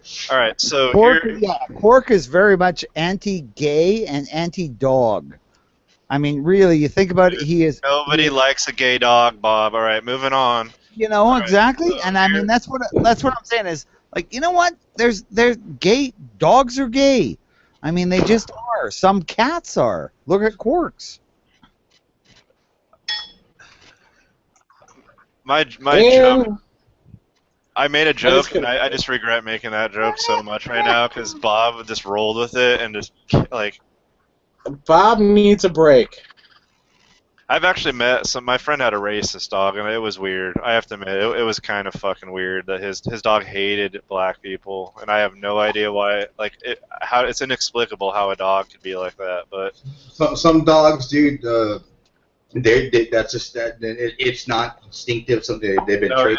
It was a rescue. He got it from a rescue dog. It was from the pound. So obviously the person that had it before him was a piece of shit. And it's possible, dude, but there's some dogs that are just peculiar about that. Like I have my old Chihuahua. He can't do shit to nobody. He's a little teacup. He doesn't like servicemen, and he's peculiar about people that are dark skin, even Hispanic people that are dark skin. It's not related to black folks. It's just people that. I've seen he gets a little rowdy about it, and they're like, "Shut up, he ain't gonna do nobody." And like, he's Yeah, like, some people have pets that don't like males or don't like females and all. You know. no, dude, I've seen that shit too. Or like you're like, oh, he was abused once, or he doesn't like any males around him because he doesn't like, he likes being the big fucking stick around. Well, unfortunately, Bob is not a dog, so there's no excuse. Anyway, here's that link. The guy's name is Daryl Davis, and he was like he's a musician, like old school, like blues and boogie woogie musician, and he basically like made it his mission in life to like take on the like, and when I say take on, he didn't do anything but just become friends with them, and like was really persistent about it, and just really cool. Like he talked to them like he would want to be talked to. And like you can see in the picture, if you snap on it, like that's the fucking what he's holding. If you know anything about that shit, that's the real shit right there. That's the blue stripes and everything. That's like I don't know what rank that is, but that's a high-ranking clan outfit that he's holding that he has. When you're wearing the purple, that means you're the Room McCoy here, the Grand Dragon. Yeah, I mean, this guy's story. It's only like what 20 minutes, and When you wear the purple sheets, that's when like Bob's telling me about his brother. He was one of the high ranking members. That's the Grand Dragon. That's like Well, being a bishop. when you get he talks about it. He didn't just take down one guy. He ended up like basically dismantling from the top down the clan in his state just by being a good person. It's a really cool story. If you have a chance, you got 20 minutes, listen to this shit. It's amazing. Well, I think when you hit, Yeah. shut up. When you hit the elder folks and you know they're been through their lifetime, their experiences, maybe they can appreciate some common sense. But like I remember that video like banging in Little Rock, that HBO special. These little dumbass white kids in fucking Little Rock, Arkansas, trying to be a hardcore gangster and trying to be down. They had some black gangs in there too. And they're just all dumb as shit because they don't know tomorrow from 40 30 years down the road. Yeah. They think it's all today, and that's what matters. I'm like, man, With any a gang or whatever, if like affiliation like that, that's when you only get perspective when you get age. So No, true. well, I mean, I remember they had that coroner going, he'd go like to the gangs and talk to them like, hey man, I'm sick of fucking wrapping you guys up and putting you in a cooler. So I'd love to get you. And he'd buy them pizza and try to get their attention. Say, you just put the guns down and let it ride. And then, of course, after they ate the pizza, like, yeah, fuck that dude. but he tried. He was trying to make an honest effort because he's like, I'm sick of wrapping you guys up. That's not a lot different than the gun store owner who said, I'll give free lessons to every gangbanger who comes in and trades in, old pair of Reeboks. I'll give him a new pair of Reeboks and give him a lesson in shooting guns. And everybody went, oh my God, what are you talking about? And he went, you know what? I'm tired of them hitting all these innocent victims. Let them hit the targets they're shooting at. Hell no, dude. That's the only manager I want. That I want to take on one of these idiots is I can actually shoot. wouldn't it be illegal to hand a gun if he's a convicted felon? Wouldn't that be against the law? I don't know if you're worried about that. There's many facets to that argument. Obviously, VFR. But I mean, he really believed that it would be better if these guys could hit their targets instead of hitting 5-year-old girls that were half a block away. Well, the one thing I do like is when I see these dumbasses that talk shit like, I've been there, done that, with the guy, and I've drawn my gun on him. He's talking shit. I'm like, and he's telling me he's gonna kill me and all this shit. I'm like, yeah, the little chihuahua barking. I'm like, yeah, I got a little dog that barks at people too, but he didn't do shit. The thing is that like, you really want to do some guy who maybe shoots once a year with his buddies, and if he's fucking doing all gangster style, I'd rather him be a non familiar shooter or experienced shooter, and him try to take me on, and me with my skill set, and then like I'm not Why are we I'm having really not worried about going gun to gun with a gangbanger. I'm pretty much don't hang out with them. Why are we having this conversation? Ed started it. justify the fact that he wants gangsters to be gangbangers to be better shots. Well, so they hit what they're aiming at instead of all these innocent people they shoot. It's Bob. What do you expect? No, it makes sense. Chris, are you catching the conversation in the external about AK rails? You know anything about them? Oh, Huck, no, I Huck, wasn't. you have Yeah. to take that picture down, okay? Because it's Oh, just come on. disturbing. This isn't disturbing. This is a great picture. You guys don't think this looks like me? All Just right. So, imagine this is me. what's the conversation? I was Just asking about different, like the better name brands, which one's preferred, and How do so I on. turn You Huck mean off? by rail by like Yeah, like the Midwest I just picked up, or like they're talking about. I'm killing Bob. when you and then you do more I, wrap I have to go get a beer now because Huck's making. am I like what is happening? Am I like lagging or something? It seems like Huck and I were talking, and then Bob, I don't know. Never mind. What was the question, Huck? They're just asking about the current brands of like the All I Midwest know is Grill, the Troy. I don't like shit that like you have to like bolt onto your barrel, and I don't know of any AK rail that doesn't bolt onto the barrel. Well, they mentioned one for sure that doesn't. What is that? The Midwest or is that the? No, the Midwest bolts onto the barrel. I personally like the way it bolts onto the barrel because it's a really small clamp compared to some I've seen, and it's like Yeah. it's I've aluminum. So. I've seen a rifle like its accuracy be like affected by you know, my friend's like, this thing is shooting like shit. I'm like, are you sure it's not you? And he's like, yeah. So like, you know, I've seen him shoot before. Definitely a So I'm like, possibility. I was like, take the rail off your AK and try again. And he did. And like, but it was one of those things that has like three, like, or two or three like bands that go around the barrel, like one of Yeah. those giant 4 quad things. And that's kind of what I was getting at. Is it really can? I mean, that's it. Barrel harmonics is important. So, what I'm liking about the Midwest is that it's one little clamp that you could set in any part of the barrel. You can move it around inside the rail where it's going to clamp on the barrel. Oh, that's cool. So inside the Yeah. handguard, you can put the clamp wherever you want, and that if you're having trouble, I guess you could change it.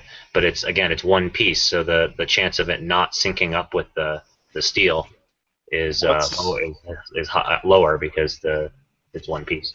what's the one that doesn't clamp to the I think they said Troy. I'd have to scroll back in there. Oh yeah, it is the Troy. It is the Troy. I think it's the Troy. The Troy was the cool. That's the one that caught my attention because it doesn't bolt to the you know, to all the stuff. But I'll be honest, like I don't really have a use for. I don't run any kind of like VFG or anything like that. So like the rail in the front and the bottom, I don't really need. The rail on the top is all I ever used. Yeah. So like, and that's all I ever care about. And also that Troy top rail, if I remember correctly, it also doesn't bolt to the barrel. It's got like a delta ring that locks down. You get to the right length, and then you lock the delta ring. On the gas tube, yeah. Or not the delta ring, excuse me, not the delta ring. I'm freaking smoking crack. The castle nut. You lock a castle nut down, and then it locks in like like a normal gas tube should. I prefer whatever I add on to my firearms. I prefer it to alter the firearm the least. And like yeah. I have a Midwest Industry drop and rail on my AR, and I like it. And a lot of stuff I see from Midwest Industries I like. It's inexpensive and it gets the job done. So but I haven't seen the AK one. The Troy one is the only one that I've really caught my attention. But I'm sure the Midwest Industries one is good too, because I don't see how it couldn't be. It's really nice. I wish I'd have gotten the one that the rails come off of, so I could take the rails off the sides, make it thinner. Oh, it doesn't have removable. Yeah, not the one I got, but they do make one like that. So I picked mine up for just over $100, and I was happy with it. So. Oh hell yeah! Is it on your pistol or is it on your? It's on my pistol. Yeah, yeah, honestly, especially with something like the pistol, you know, like I mean, it's not like you're trying to shoot an MOA at like, you know, whatever distance. You know, it's an AK pistol, so I mean, you could have one of the ones that have a bunch of barrel bands that strap onto everything. It probably wouldn't have any effect. And unless I get lucky and find a used EOTech really cheap, I'm going to be probably getting one of those cheapo Bushnells for $70 or whatever. There's also look at the Hilux too. The Hilux one has got lots of good reviews, and there's and a lot more expensive. But you know, there's the Aimpoint Patrol model. If you, I don't know if you're gonna ever find one for cheap, but they're not too bad. You guys ever messed around Osprey? I haven't. No. Okay. Some of the I have guys. Barushka. Kind of, it's like an EOTech, but yeah, it's like $100 and some site, but it will not. It just doesn't work worth shit. I was really disappointed with it. You have to I zero. might put it on a handgun. Might put it on the Ruger. You have to zero them in, Bob. Oh no, I did. I zeroed it in. I just in bright light you can't see the damn thing. That's And a piece of shit. yeah, in the summer it's always a bright light here. Here you go, Huck. Here's a link. I'm sure you've fucking seen this thing before. By the way, I got a question. Anybody seen Foos lately? Why does he owe you money? Yeah, lots of money. Who? Foos. Fuss, I think it was. Foos?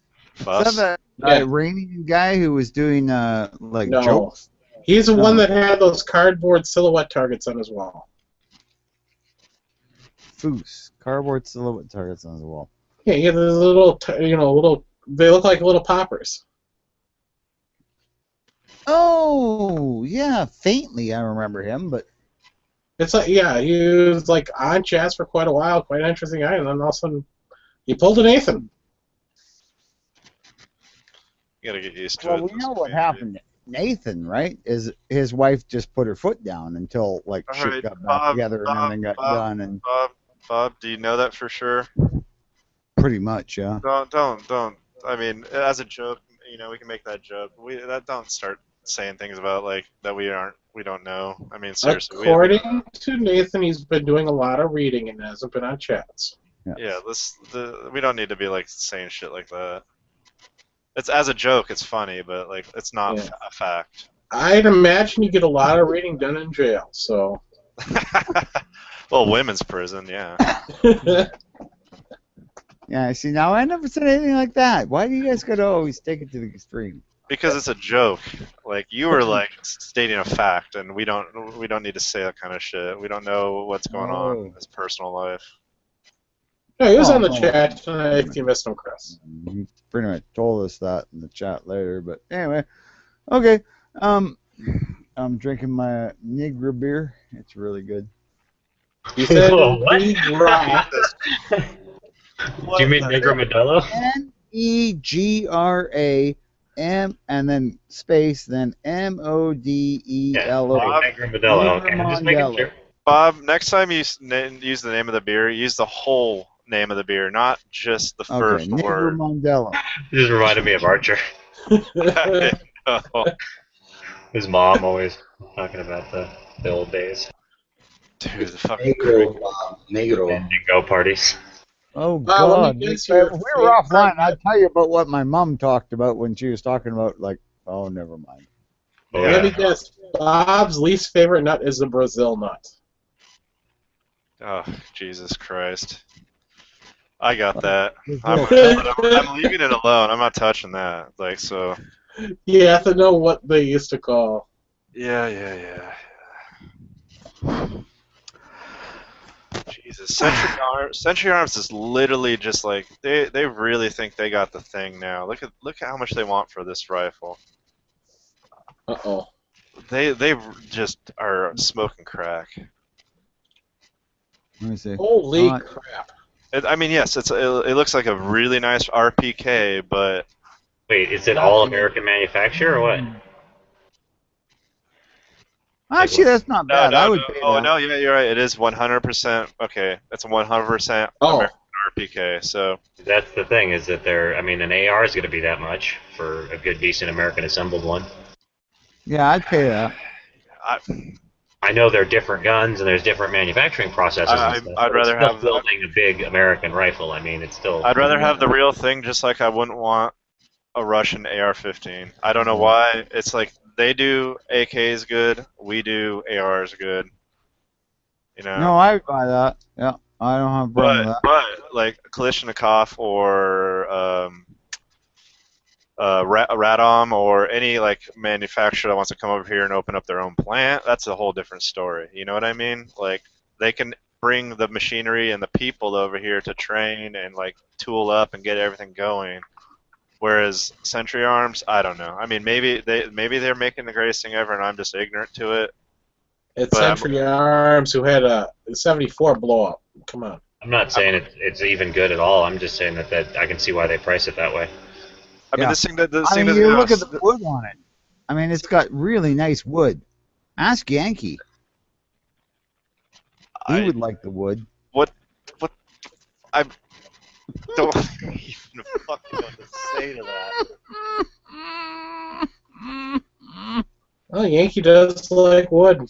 Anyway, moving on. I mean, the first thing I noticed about this is all their information. It's on the side. Like, look where it's at, and where it's at on the side is where the rail would go.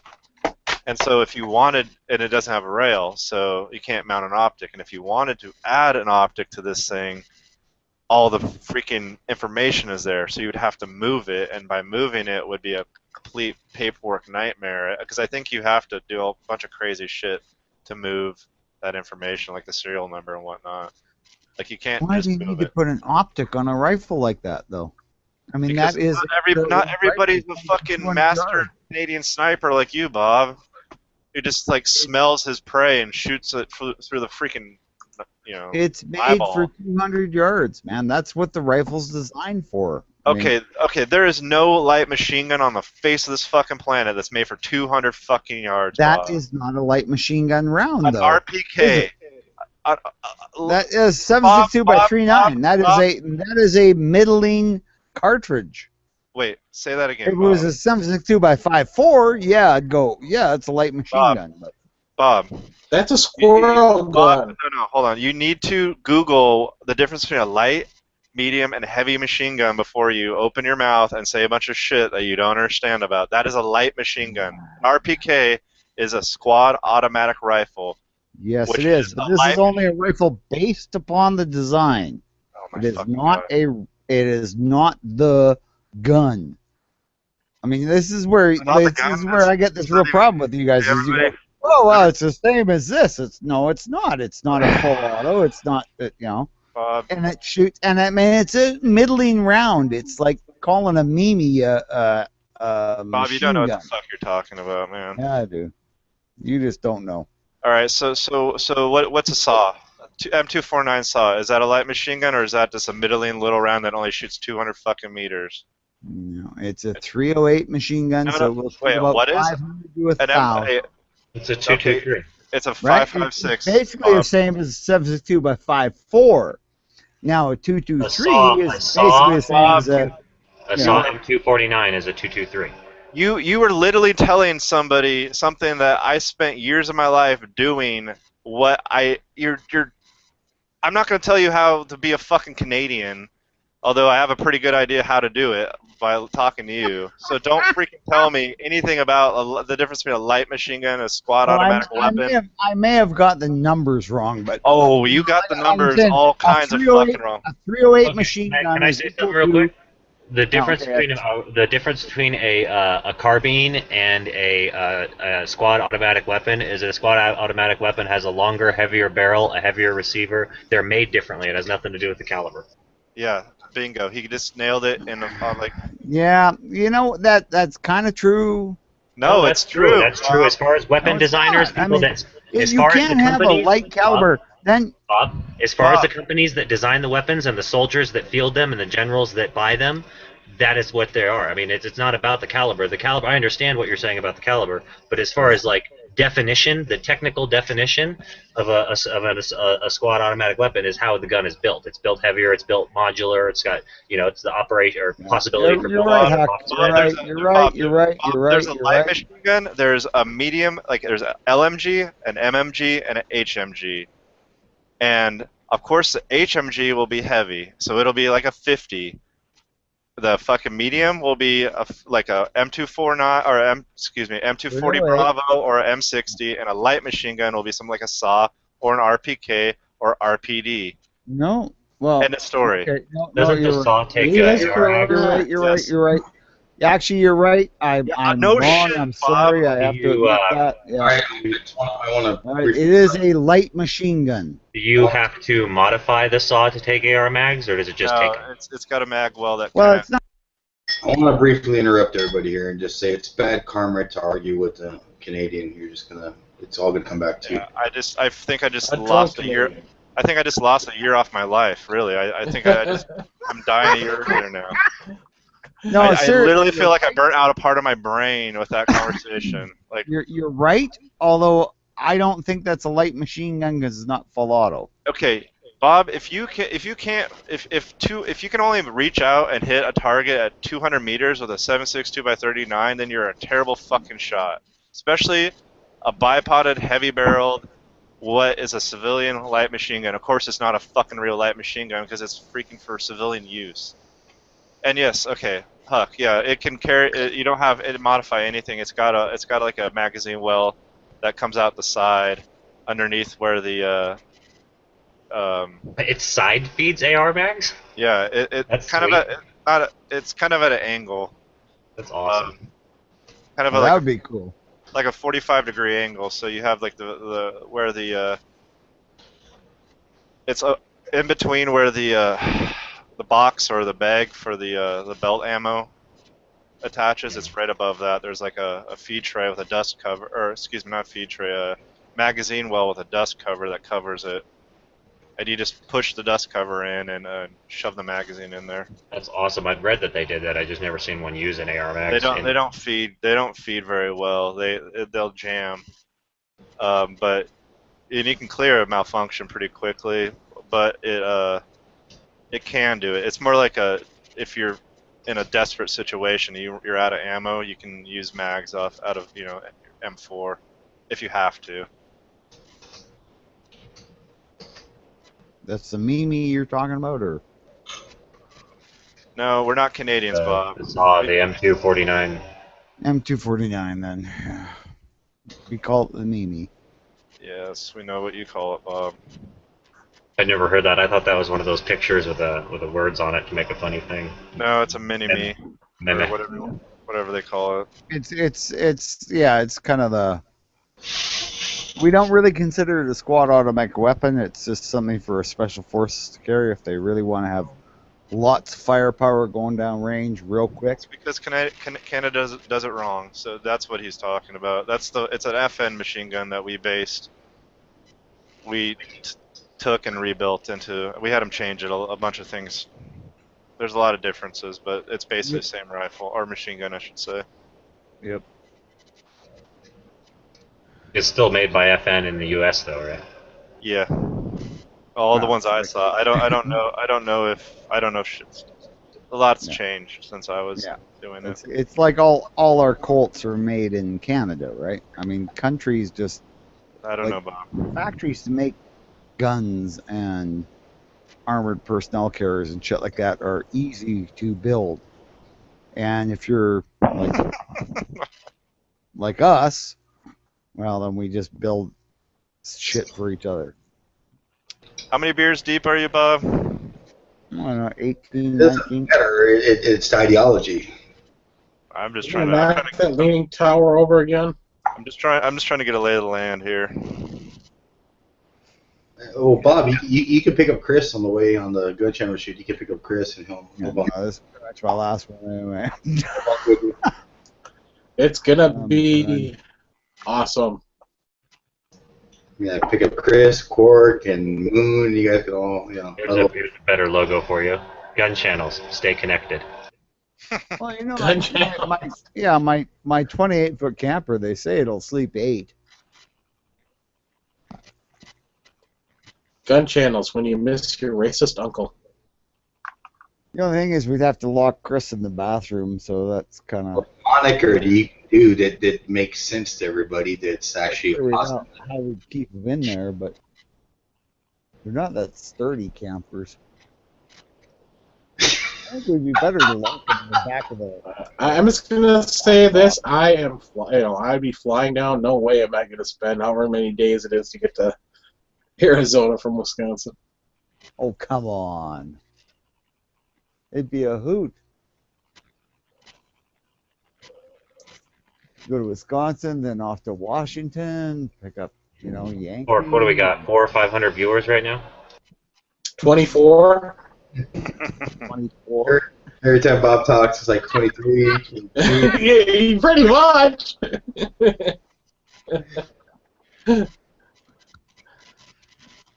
One of them is probably my wife's lawyer. The reason I say this, Bob, is because, you can't go 8 hours without a beer, so you'd never be driving and be like, I gotta go to the bar. Well, So maybe like 20 miles a day. Bob shows up, he picks you up, and you become a driver, and Bob's like in the coach, and you're knocking out beers, so telling you he's gonna be fucking quarterback in your driving style. Like, hey, you missed exit. I've never driven anything larger than Olds Delta 88. Oh, well, fucking 3/4 ton Dodge won't be any problem at all. It's probably shorter. It's the trailer behind that's a bitch. You gotta remember to take your corners wide, but other than that, yeah, everything's fine. Easy I can't to even drive. take the quarters wide of my car. Well, you better learn. I'll give pull over St. Louis. Sir, can you give me instructions how to get back to the highway? Make you pay for tires if you burst them.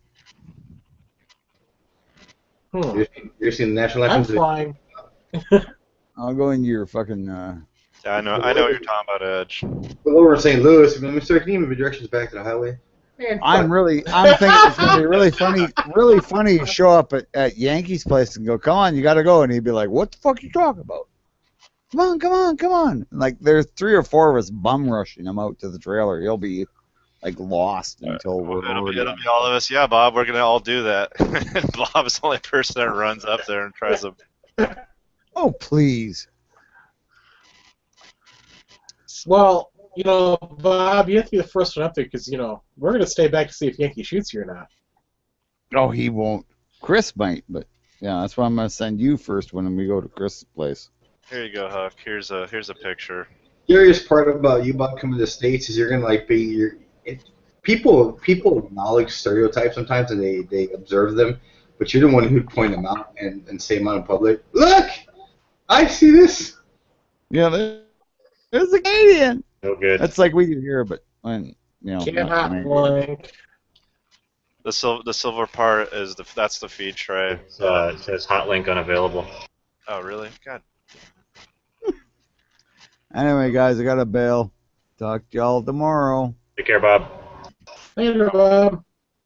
Bye, Bob. You guys gotta start beating up on the old man, dude. It's bad karma. I just don't like being told what I know is for a fact is incorrect. He baits you, man. That's the problem. He baits you into all that shit. That's his I shtick. guess. That's his shtick. Oh, he's just being a dumbass is all I saw. Okay, Wesley's out there in the external. Jump on in, you bastard. Oh, shit. I don't know a whole lot. I talked about all I wanted to talk about tonight. Like I'm gonna start off my videos and the videos that mine. Yeah, it works out and try to just promote people and get them interested in gun channels because it seems like we're only doing it in the chats in general. These sometimes off-topic chats or topic chats, and then but just try to draw interest to the website and the issue. Join because you want to get more interested in other people's opinions about guns. You know what we need to do? A calendar. A nude calendar. Oh fuck. Well, I mean, my thong got ate up the other day. Bob has to be January. No, if he grows that beard, just December. You know what cork is? If you put speedos on cork, they disappear. Hey, banana hammocks do not disappear on me. They run away in shame. They shrink up. Just wear a normal hammock, Quark.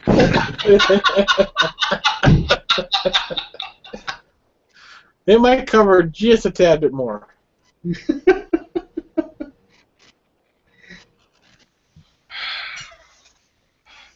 You alright, No. Wesley? Now that Bob's going. Yes, What, I called you out, Wes. I know. You didn't enjoy that? Can't handle Bob. What, you afraid of Bob? I'm not racist. I just hate Canadians. Canadian Klux Klan. I didn't hate Canadians until Yeah, recently. there's So. plenty of fine Canadians. Gun Geek and 314-299 are great gun channels. Offer a lot of knowledge and insight. I wasn't raised to hate Canadians, but I've grown to hate Canadians. Your link finally worked there. That is fucking sweet. That is awesome. The picture? Yeah. Yeah. Yeah, it's there's like that. You can see the feed tray is right above it. That's basically where the linked rounds will go in. You can see that rectangular hole. So you open the feed tray and it feeds in through there, and then underneath, right in front of the trigger guard, is where you mount the whatever instrument you're using to carry the linked ammo in. But if you can't use that, then you can jam the Stanag mag into the magazine well that sticks out at kind of a weird fucking angle. But it doesn't work that well, like I said. But if you're in a pinch, man, it's better than nothing. Is SAW an acronym for something, or is it just a term? Squad automatic weapon. Okay. Squad middling caliber weapon. Yeah, can't shoot 200 meters. Not a real thing. It's a myth, like a unicorn. I've seen a unicorn. I was always really conservative with my estimates on ballistics and stuff, and then I got out with some of the gun channels guys here that are a little more experienced shooters than me, some with some military training and stuff. And I'm shooting a lot farther than I thought I was shooting with my even my 22s. Like the perception is really of AKs and ARs being middle range is pretty sad. I've shot a RPK and a RPD and some other Eastern Bloc machine gun at the same range that we're shooting everything else, and I was reaching out and hitting everything I was hitting with the 5.56 and the 7.62 5.51 weapons. Yeah, and I totally understand that you start losing power and so on at certain distances, but I mean, able to make hits is a pretty important thing regardless of what you're hitting them with, even if it's a 22 at distance. The farthest shot I've ever taken with any firearm was 900 meters with a 240 Bravo, and it was like area. I'm talking area shot. Like this isn't like some precision shooting. The pop-up targets go all the way. I think it was either 8 or 9. I can't remember, and they go all the way out there. You can barely see the pop-up when it comes up, and my assistant gunner is like he's walking me in, and I'm basically looking at where the rounds are hitting in the earth and seeing the dirt fly up, and then I'm moving, I'm adjusting, and then I hit the target goes down, and and that's, I mean, according to Bob, it's a gopher round and some bullshit he was saying. I don't fucking know. There's a dude that where I go shoot. They got a 1,000-yard range, and he's got a 20-inch barreled AR, and he can hit 1,000-yard steel all day. Oh yeah. Ping, ping, ping, ping. It's just crazy. I mean, of course, it looks like he's aiming at like the sky, but yeah, no. I wasn't never a saw gunner. I just, occasionally I had to pick it up and use it, and we train on it and blah blah blah. But I was never a saw gunner, so it wasn't my specialty. Bob's a beer gunner. Yeah, no shit. Yes, sir. Just don't lead them as much. Yeah. How do you know it's a VC? It's not a VC. If they Yeah. run, they're VC. Yeah, the two- Anything that runs is a Well, VC. how old Bob is, they're not VC. They're VC. Krauts. You ever go to one of those machine gun shoots and somebody there has a 240 Bravo? Uh-huh. Don't matter what it costs, if you can get behind that thing and shoot a belt through it, I'm telling you, it is. You'll see what I'm talking about. That weapon is Mm-hmm. fucking insane. It shoots fast and it's very, very accurate. Yeah, I shot one at Knob Creek a few years ago. Shit, It's dude. They're it's fun. it's a I still like the M60 though. The M60 is just badass. I want to shoot a minigun one of these days because that thing just sounds like this awesome machine. You know, fucking the way it roars when you shoot that fucker. Just sounds like a foghorn. If you listen to it like from right there, it sounds like a foghorn going off. He did a little tour that they were showing that one place at oh BB. yeah, that was cool. You can shoot that fucker. They got it mounted to the floor plates. You know. The I could afford like 1 second burst. If I could pick anything right now to dump a full mag out of in full auto, it would probably be a BAR or a Thompson. Oh, BAR, awesome. Yeah, I definitely would want to do that. I was lucky. I was right at the end of the 60, but not. The 60 was already out of use with the active units, but we still used them in basic training. So I got to use the 60 during basic, and basically I carried it. I ended up being the 60 gunner because they always stick the biggest gun with the smallest guy because they think drill sergeants Builds character. Yeah, they think it's funny. And Did you one-handed like Rambo? the 60 you can. It's really balanced. That's why the handguard's so far forward. Yeah, Got a the big ass pistol- stock on it too. The pistol grip's in the middle of the receiver, and the butt stock is basically on the end of the receiver. I mean, it's not a bullpup, but What's that new one? The A3 or something? It's got the a little bit shorter barrel. of a M60, or I mean, of a 240. The M60. It It had like a shorter barrel on it. And that thing was super balanced. Yeah, it's got double. I don't know. That's not my. I never used one of those. I just got a little bit of experience with 60, and then I went to active duty and used 240. And while the 240 is completely the worst ergonomically, as far as firepower and accuracy, and barrel, it's much better for barrel change. It does a lot of things better than the 60, and but carrying it sucks. It's long and it's really effing heavy, and you can't fire it from the shoulder unless you're like a giant dude. You can shoot the 60 from the shoulder easily, but the 240 is not easy to shoot from the shoulder. And the main reason is where you'd want to put your hand in order to support the weapon if you did fire it from the shoulder is that's where the ejection port is, because it ejects out the bottom, and so you would end up just with a hand of hot brass, and that would really suck. I got a buddy who's a Marine sniper at work. He was never deployed, but he was trained. And he was telling me, they train with the 50 cal, and that thing weighs like fucking 20-something pounds. The 50? Yeah. The 107. The barrel weighs 20-something pounds. Yeah, he weighs a shitload. You gotta fucking carry that son of a bitch with you if you're that guy who... Break it down. You mean an M2 or the sniper rifle, like the Barrett? Barrett. It's 27 pounds. Yeah, okay. 7 pounds is like you gotta lug around. And he's like, that fucking thing will kick your ass, man. But when you're in the prime of your life and you're in shape too as well in those days. But I thought you were talking about the M2. Sorry. Well, if you're carrying that, you're carrying another rifle too. Well, That there's really sucks. a real good way to experience something similar to that is next time if you're a camping type, go camping and put your AR around your neck for 12 hours.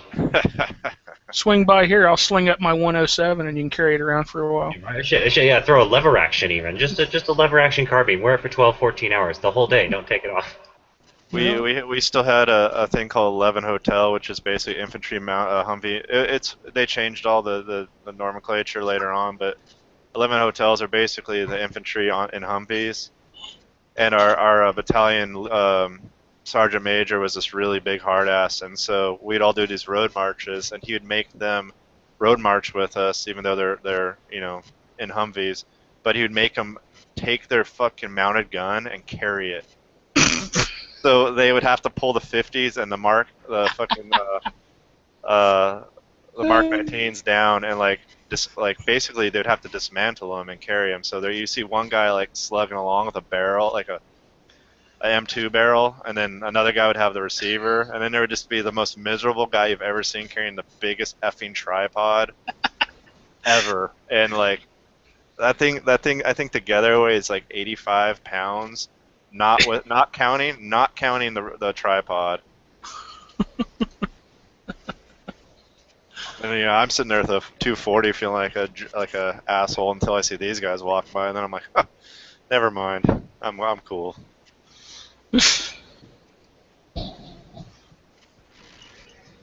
That's one thing I do admit. I mean, if you're gonna have something full auto, it might as well be. If you could afford one full auto weapon and you didn't buy something belt fed, in my opinion, you just, I don't know, you're crazy. This belt, like, to me, the ultimate machine gun is always gonna be like a belt fed, unless it's like a Bren gun or a BAR, like you brought up earlier. If I could own one, the very, very first thing I would buy would be a integral suppressed collapsible stock MP5. See, but that's I just saw a place that's selling some Mac 11s. Transferable. I don't like those as much as the MP5. I'm a pretty big MP5 fan. I've seen some folks that'll live in a beat down trailer. It looks like it's almost gonna collapse on itself, and they'll have like fucking $2,000 1911s and fucking full auto weapons and shit. It's my older brother, man. He just got an M1A and a Colt Delta Elite something or other 1911. He lives with my mom in a little trailer park and doesn't have a job.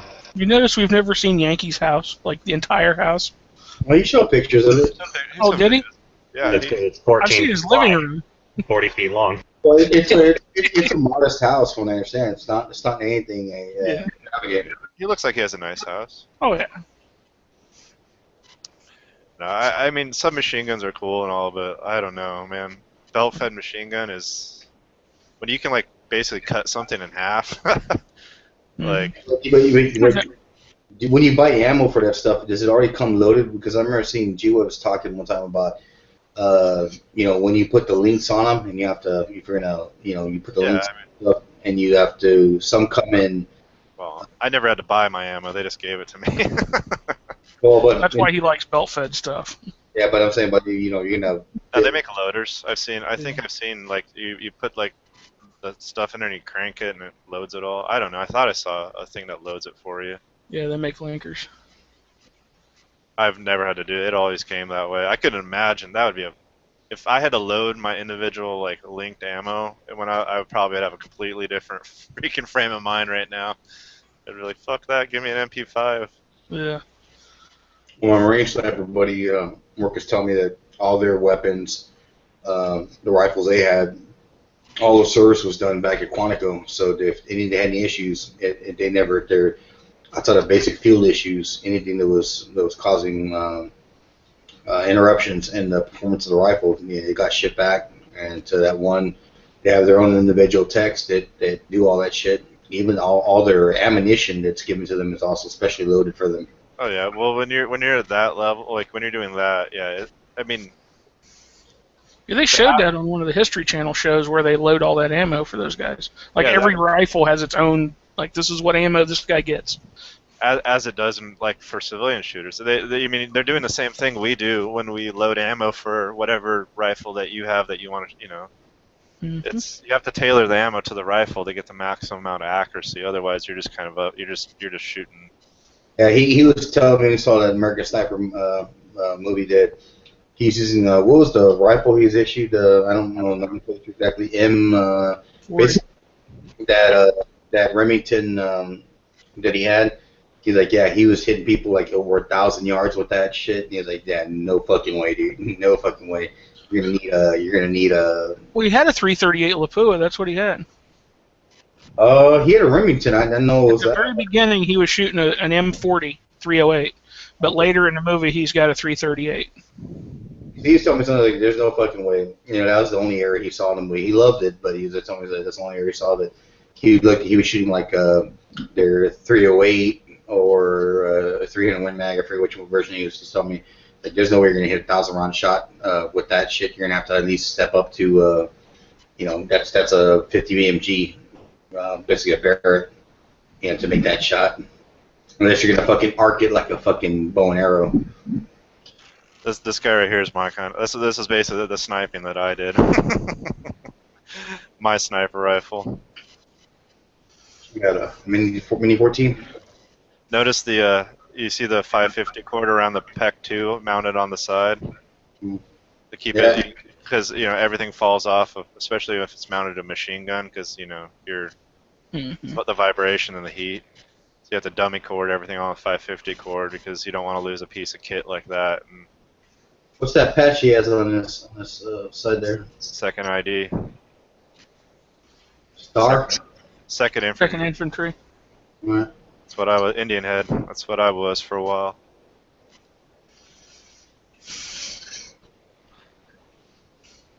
Oh man, I there's. like his ammo box wrap. Oh no, we call them nut sacks. That's That's a next. yeah, it's a piece of kit. Like basically inside of that's a belt.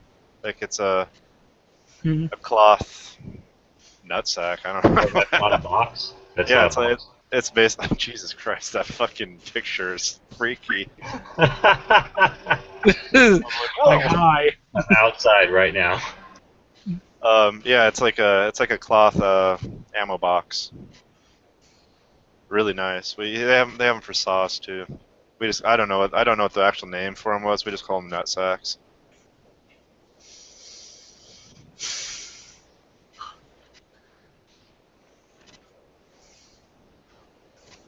And I got to try to shoot a BAR before the year's I'm out. trying to figure out why Huck is showing Elijah Wood. His twin, separated birth. Hobbitses. I like hobbitses. Boy crush. I thought I saw Rob looking. Disturbing picture. I set it as my desktop background for a long time. It scared freaking Bob out here, which I mean, we all owe you a debt of gratitude for that. Just send that picture to everybody. Next time Bob jumps in, everybody change their picture to that. Holy shit, that's a good idea. That is damn near the best idea I've ever fucking heard, at least today. Well, I better leave.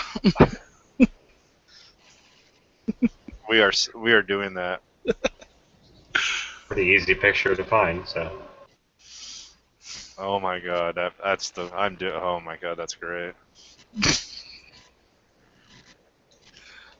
Huck just needs to do that, you know, full trim of the hair, and then he look like Ralph Fiennes again.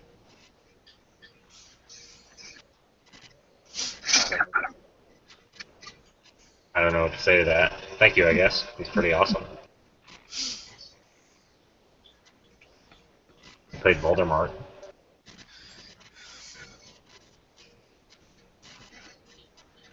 One of the best movies I liked him in was in that End of Days, or was it not End of Days? Was that one where like it was like gonna be like year 2000, and it's about that thing where you could hook up those memory thought readers and relive memories in the past. And what is it called? It's a pretty cool fucking movie too. They're using mini disc in the movie to do it. Johnny Mnemonic? No, it was like this movie where like you could record thoughts and they would put it on mini disc. If anybody else remembers mini disc, and you could play them back. And not only that, you could feel the sensation and all the memories of that person that you recorded the thoughts from and play it back on them. I've seen that, but I can't think of what the name of it is. And the something else and something. Cool movie though. I know. I just watched a trailer for a remake of a movie. They're doing The Man from U.N.C.L.E. remake. It looks horrible. They're actually remaking it in a while. That's one of those things you just can't remake. And then they're redoing the Hitman movie. Dude, they redid Poltergeist. It's coming out here in just Oh yeah, I refuse to watch that trailer.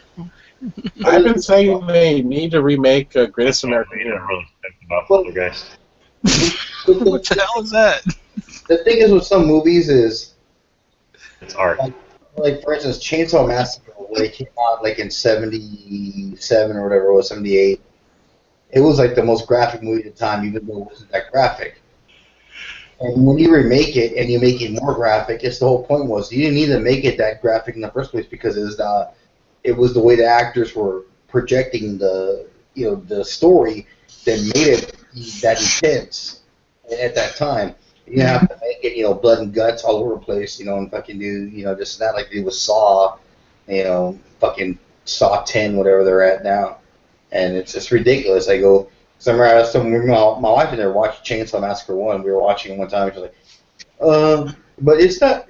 It's scary, but it's not ugly. And I was like, well, that's the way they make it now. All the movies are so graphic that that's what they do. They don't build up anticipation or the storyline to make it interesting. It just there's no suspense. They just shove it in your face, like here. Yeah, exactly. That's what I was using, suspense. There And used, to be, Go ahead. there used to be a movie technique of not showing the gore. Mhm. They would get right up to it and then they cut away to something else. Like you hear the person screaming and whatnot. And it was They would, and they people would talk about it, but they wouldn't show it. people's imaginations would fill in the blanks, and that used to be a really great way of getting people to. Oh, do you remember that scene in Reservoir Dogs where the dude cut the fucking cop's ear off and blah blah blah? It was and they never show his ear getting cut off. They cut and then come back. They're like, "Hello, can you hear me?" But that's old school filmmaking that worked really good. But then there's you got people trying to up the ante. Well, The only way left to up the ante is now to show the cops ear getting cut off, rather than And honestly, what it boils down to, your imagination can do a better job than any cheesy effects could ever do. You know what I mean? Shit, dude, I gotta tell you, man. When I was a kid, I was maybe like 4 or 5 years old when The Shining came out. Oh god, yeah. no. Then there I am watching The Shining, blood coming out elevators and all kinds of shit, and I'm like there watching this shit. I'm like, whoa. This is the one that always Corpse got Cam, me right? in this. Holy shit! This has got to be one of the funniest pictures I've ever seen in my life. I don't know why, but I'm having a hard time not laughing and cackling. It just. That's what I felt like when I was arguing with Bob earlier. The problem is, I don't know if you guys can see it. I can't see the picture. There's a little puddle on the floor and a little pile on the floor that makes it even funnier. God. That's how Canadians use the toilet. That's definitely how they argue. I was watching some reviews today, on older videos, horror videos that got bad. Or some of the best movies that got bad reviews. One of them was Aliens. They were saying the original Alien movie was a combination of Jaws and sci-fi. And I was like, really? Dude, the Thing, John Carpenter's The Thing got terrible review. It was I think it didn't do very well at all when it first came out. Well, look at all the Evil Dead. I mean, those are huge now. Yeah, and you look at something like The Thing or Alien, and now they're considered the best horror movie, probably in the top 5 or 10 of best horror movies of all time. Halloween was also given, like you said, I don't know where this is going. The story sucks. The actors are second actors. But it made money though. That's the thing. I think that movie made money because it was so low budget. It only cost him $19.75 to make it. Yeah, The Thing was a flop. There's a lot of movies like that though. I love Halloween too, man. That was a classic. It's a great Dr. Loomis. So, are there any remakes like this that anybody actually likes? Because so far I haven't been disappointed by that many remakes. Everyone seems to hate them, but I've really liked almost all of them. What I like about Halloween is Michael Myers had a class. When he killed somebody, he always gave him that look where he twists his head and give him the nod, yeah, you earned this one. He was an artist. You didn't like that? You didn't think he had that in the new one? I don't know. They got more into the role of the mysticism about him versus him just killing people. Yeah, like the original was like I mean, he was just I mean, you didn't know what he was, but he wasn't like a monster, you know. He was, I mean, in the actual like Freddy Krueger, Jason sort of way. Like he was just a Oh, freaked dude, out kill, like psycho killer. that brings up another one. That I mean, that's another. I mean, dude, when I was a kid, like Nightmare on Elm Street was like one of the scariest movies out there. And you But watch it now, you can just laugh at it and giggle about the stupid yeah, I thing. mean, That was a classic, like horror, like I have Nightmare. to I have to say of all of them, like at least that movie kind of reimagined it a little bit, but like after the first two like Halloweens, it was just like a bunch of guys trying to one up the same formula rather than like try to go at it like you know Friday the 13th. Kind of is it's just a regurgitated like you know Halloween. I mean no offense to anybody who's a big Jason fan, but it's what it is. Like at least Nightmare on Elm Street kind of like tried to like do their own a little. I mean, it's still the same thing also, but at least it's a little bit different. But then they also kind of went funny with it. Like you know, honestly, there's some bullshit in those movies that's hilarious. It's I like that one when they had that black guy cadence or something. Like, hey, Freddy, what the fuck? Wanna fuck with me? Bring it on, bitch. never was a really big fan of Elm Street or Friday the 13th. I I've thought they're always, oh, sorry. Well, dude, they got Kevin Bacon to do part two. He was in part two. There's actually a lot of big stars if you go back and look through all those old shitty horror movies. There's a oh lot yeah of big stars. yeah. One series that I always followed that I've always been a big fan of. They're not some of the best ones, especially after the first two. The Hellraiser series. I've seen all of Dude, those. Oh yeah, yeah. Hellraiser. That was awesome. That I've that was always, awesome. a lot of people always like consider them shit, but I've always considered them a little classier than most horror flicks. I The like. last one I liked is when he's in space and he traps him. Yeah, I even enjoyed that one. Like a lot of people were like, "Oh, great, now they're in space." But Yeah. I really liked the first. I didn't watch any of them after the first two, but I remember like of the big like chain movies, that was definitely a good one. That was a better like I love the first two Halloweens. After that, I don't really care for them. You know, all those type of psycho killer in your closet movies were kind of just like eh. Yeah, I like Chainsaw too with Dennis Hopper.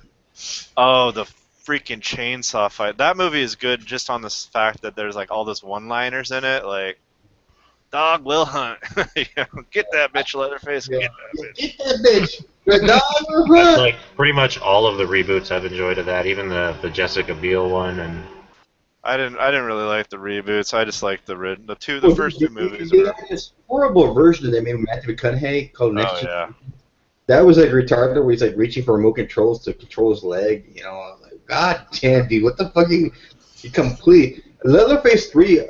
They call part 3 is called Leatherface, and it's where like you know, and they're like, yeah, that's where he has that steel saw that'll operate in water, and Yeah.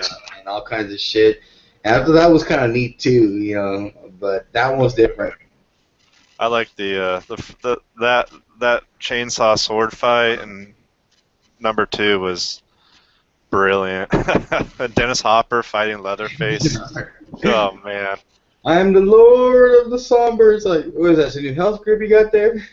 Lick my plate, you dog dick. Oh, God, there's so many good lines in that movie. I haven't thought about that movie in a long, long time. You gotta get them by the dollar. You got every minute you're going. God damn it, the hell are you about to run me in the ground? Fucking old man. Such a great movie. Like, I either go full cheese, like Army of Darkness, Evil Dead, or totally serious.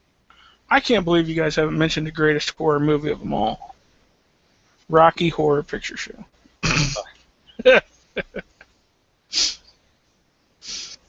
Well, I did. I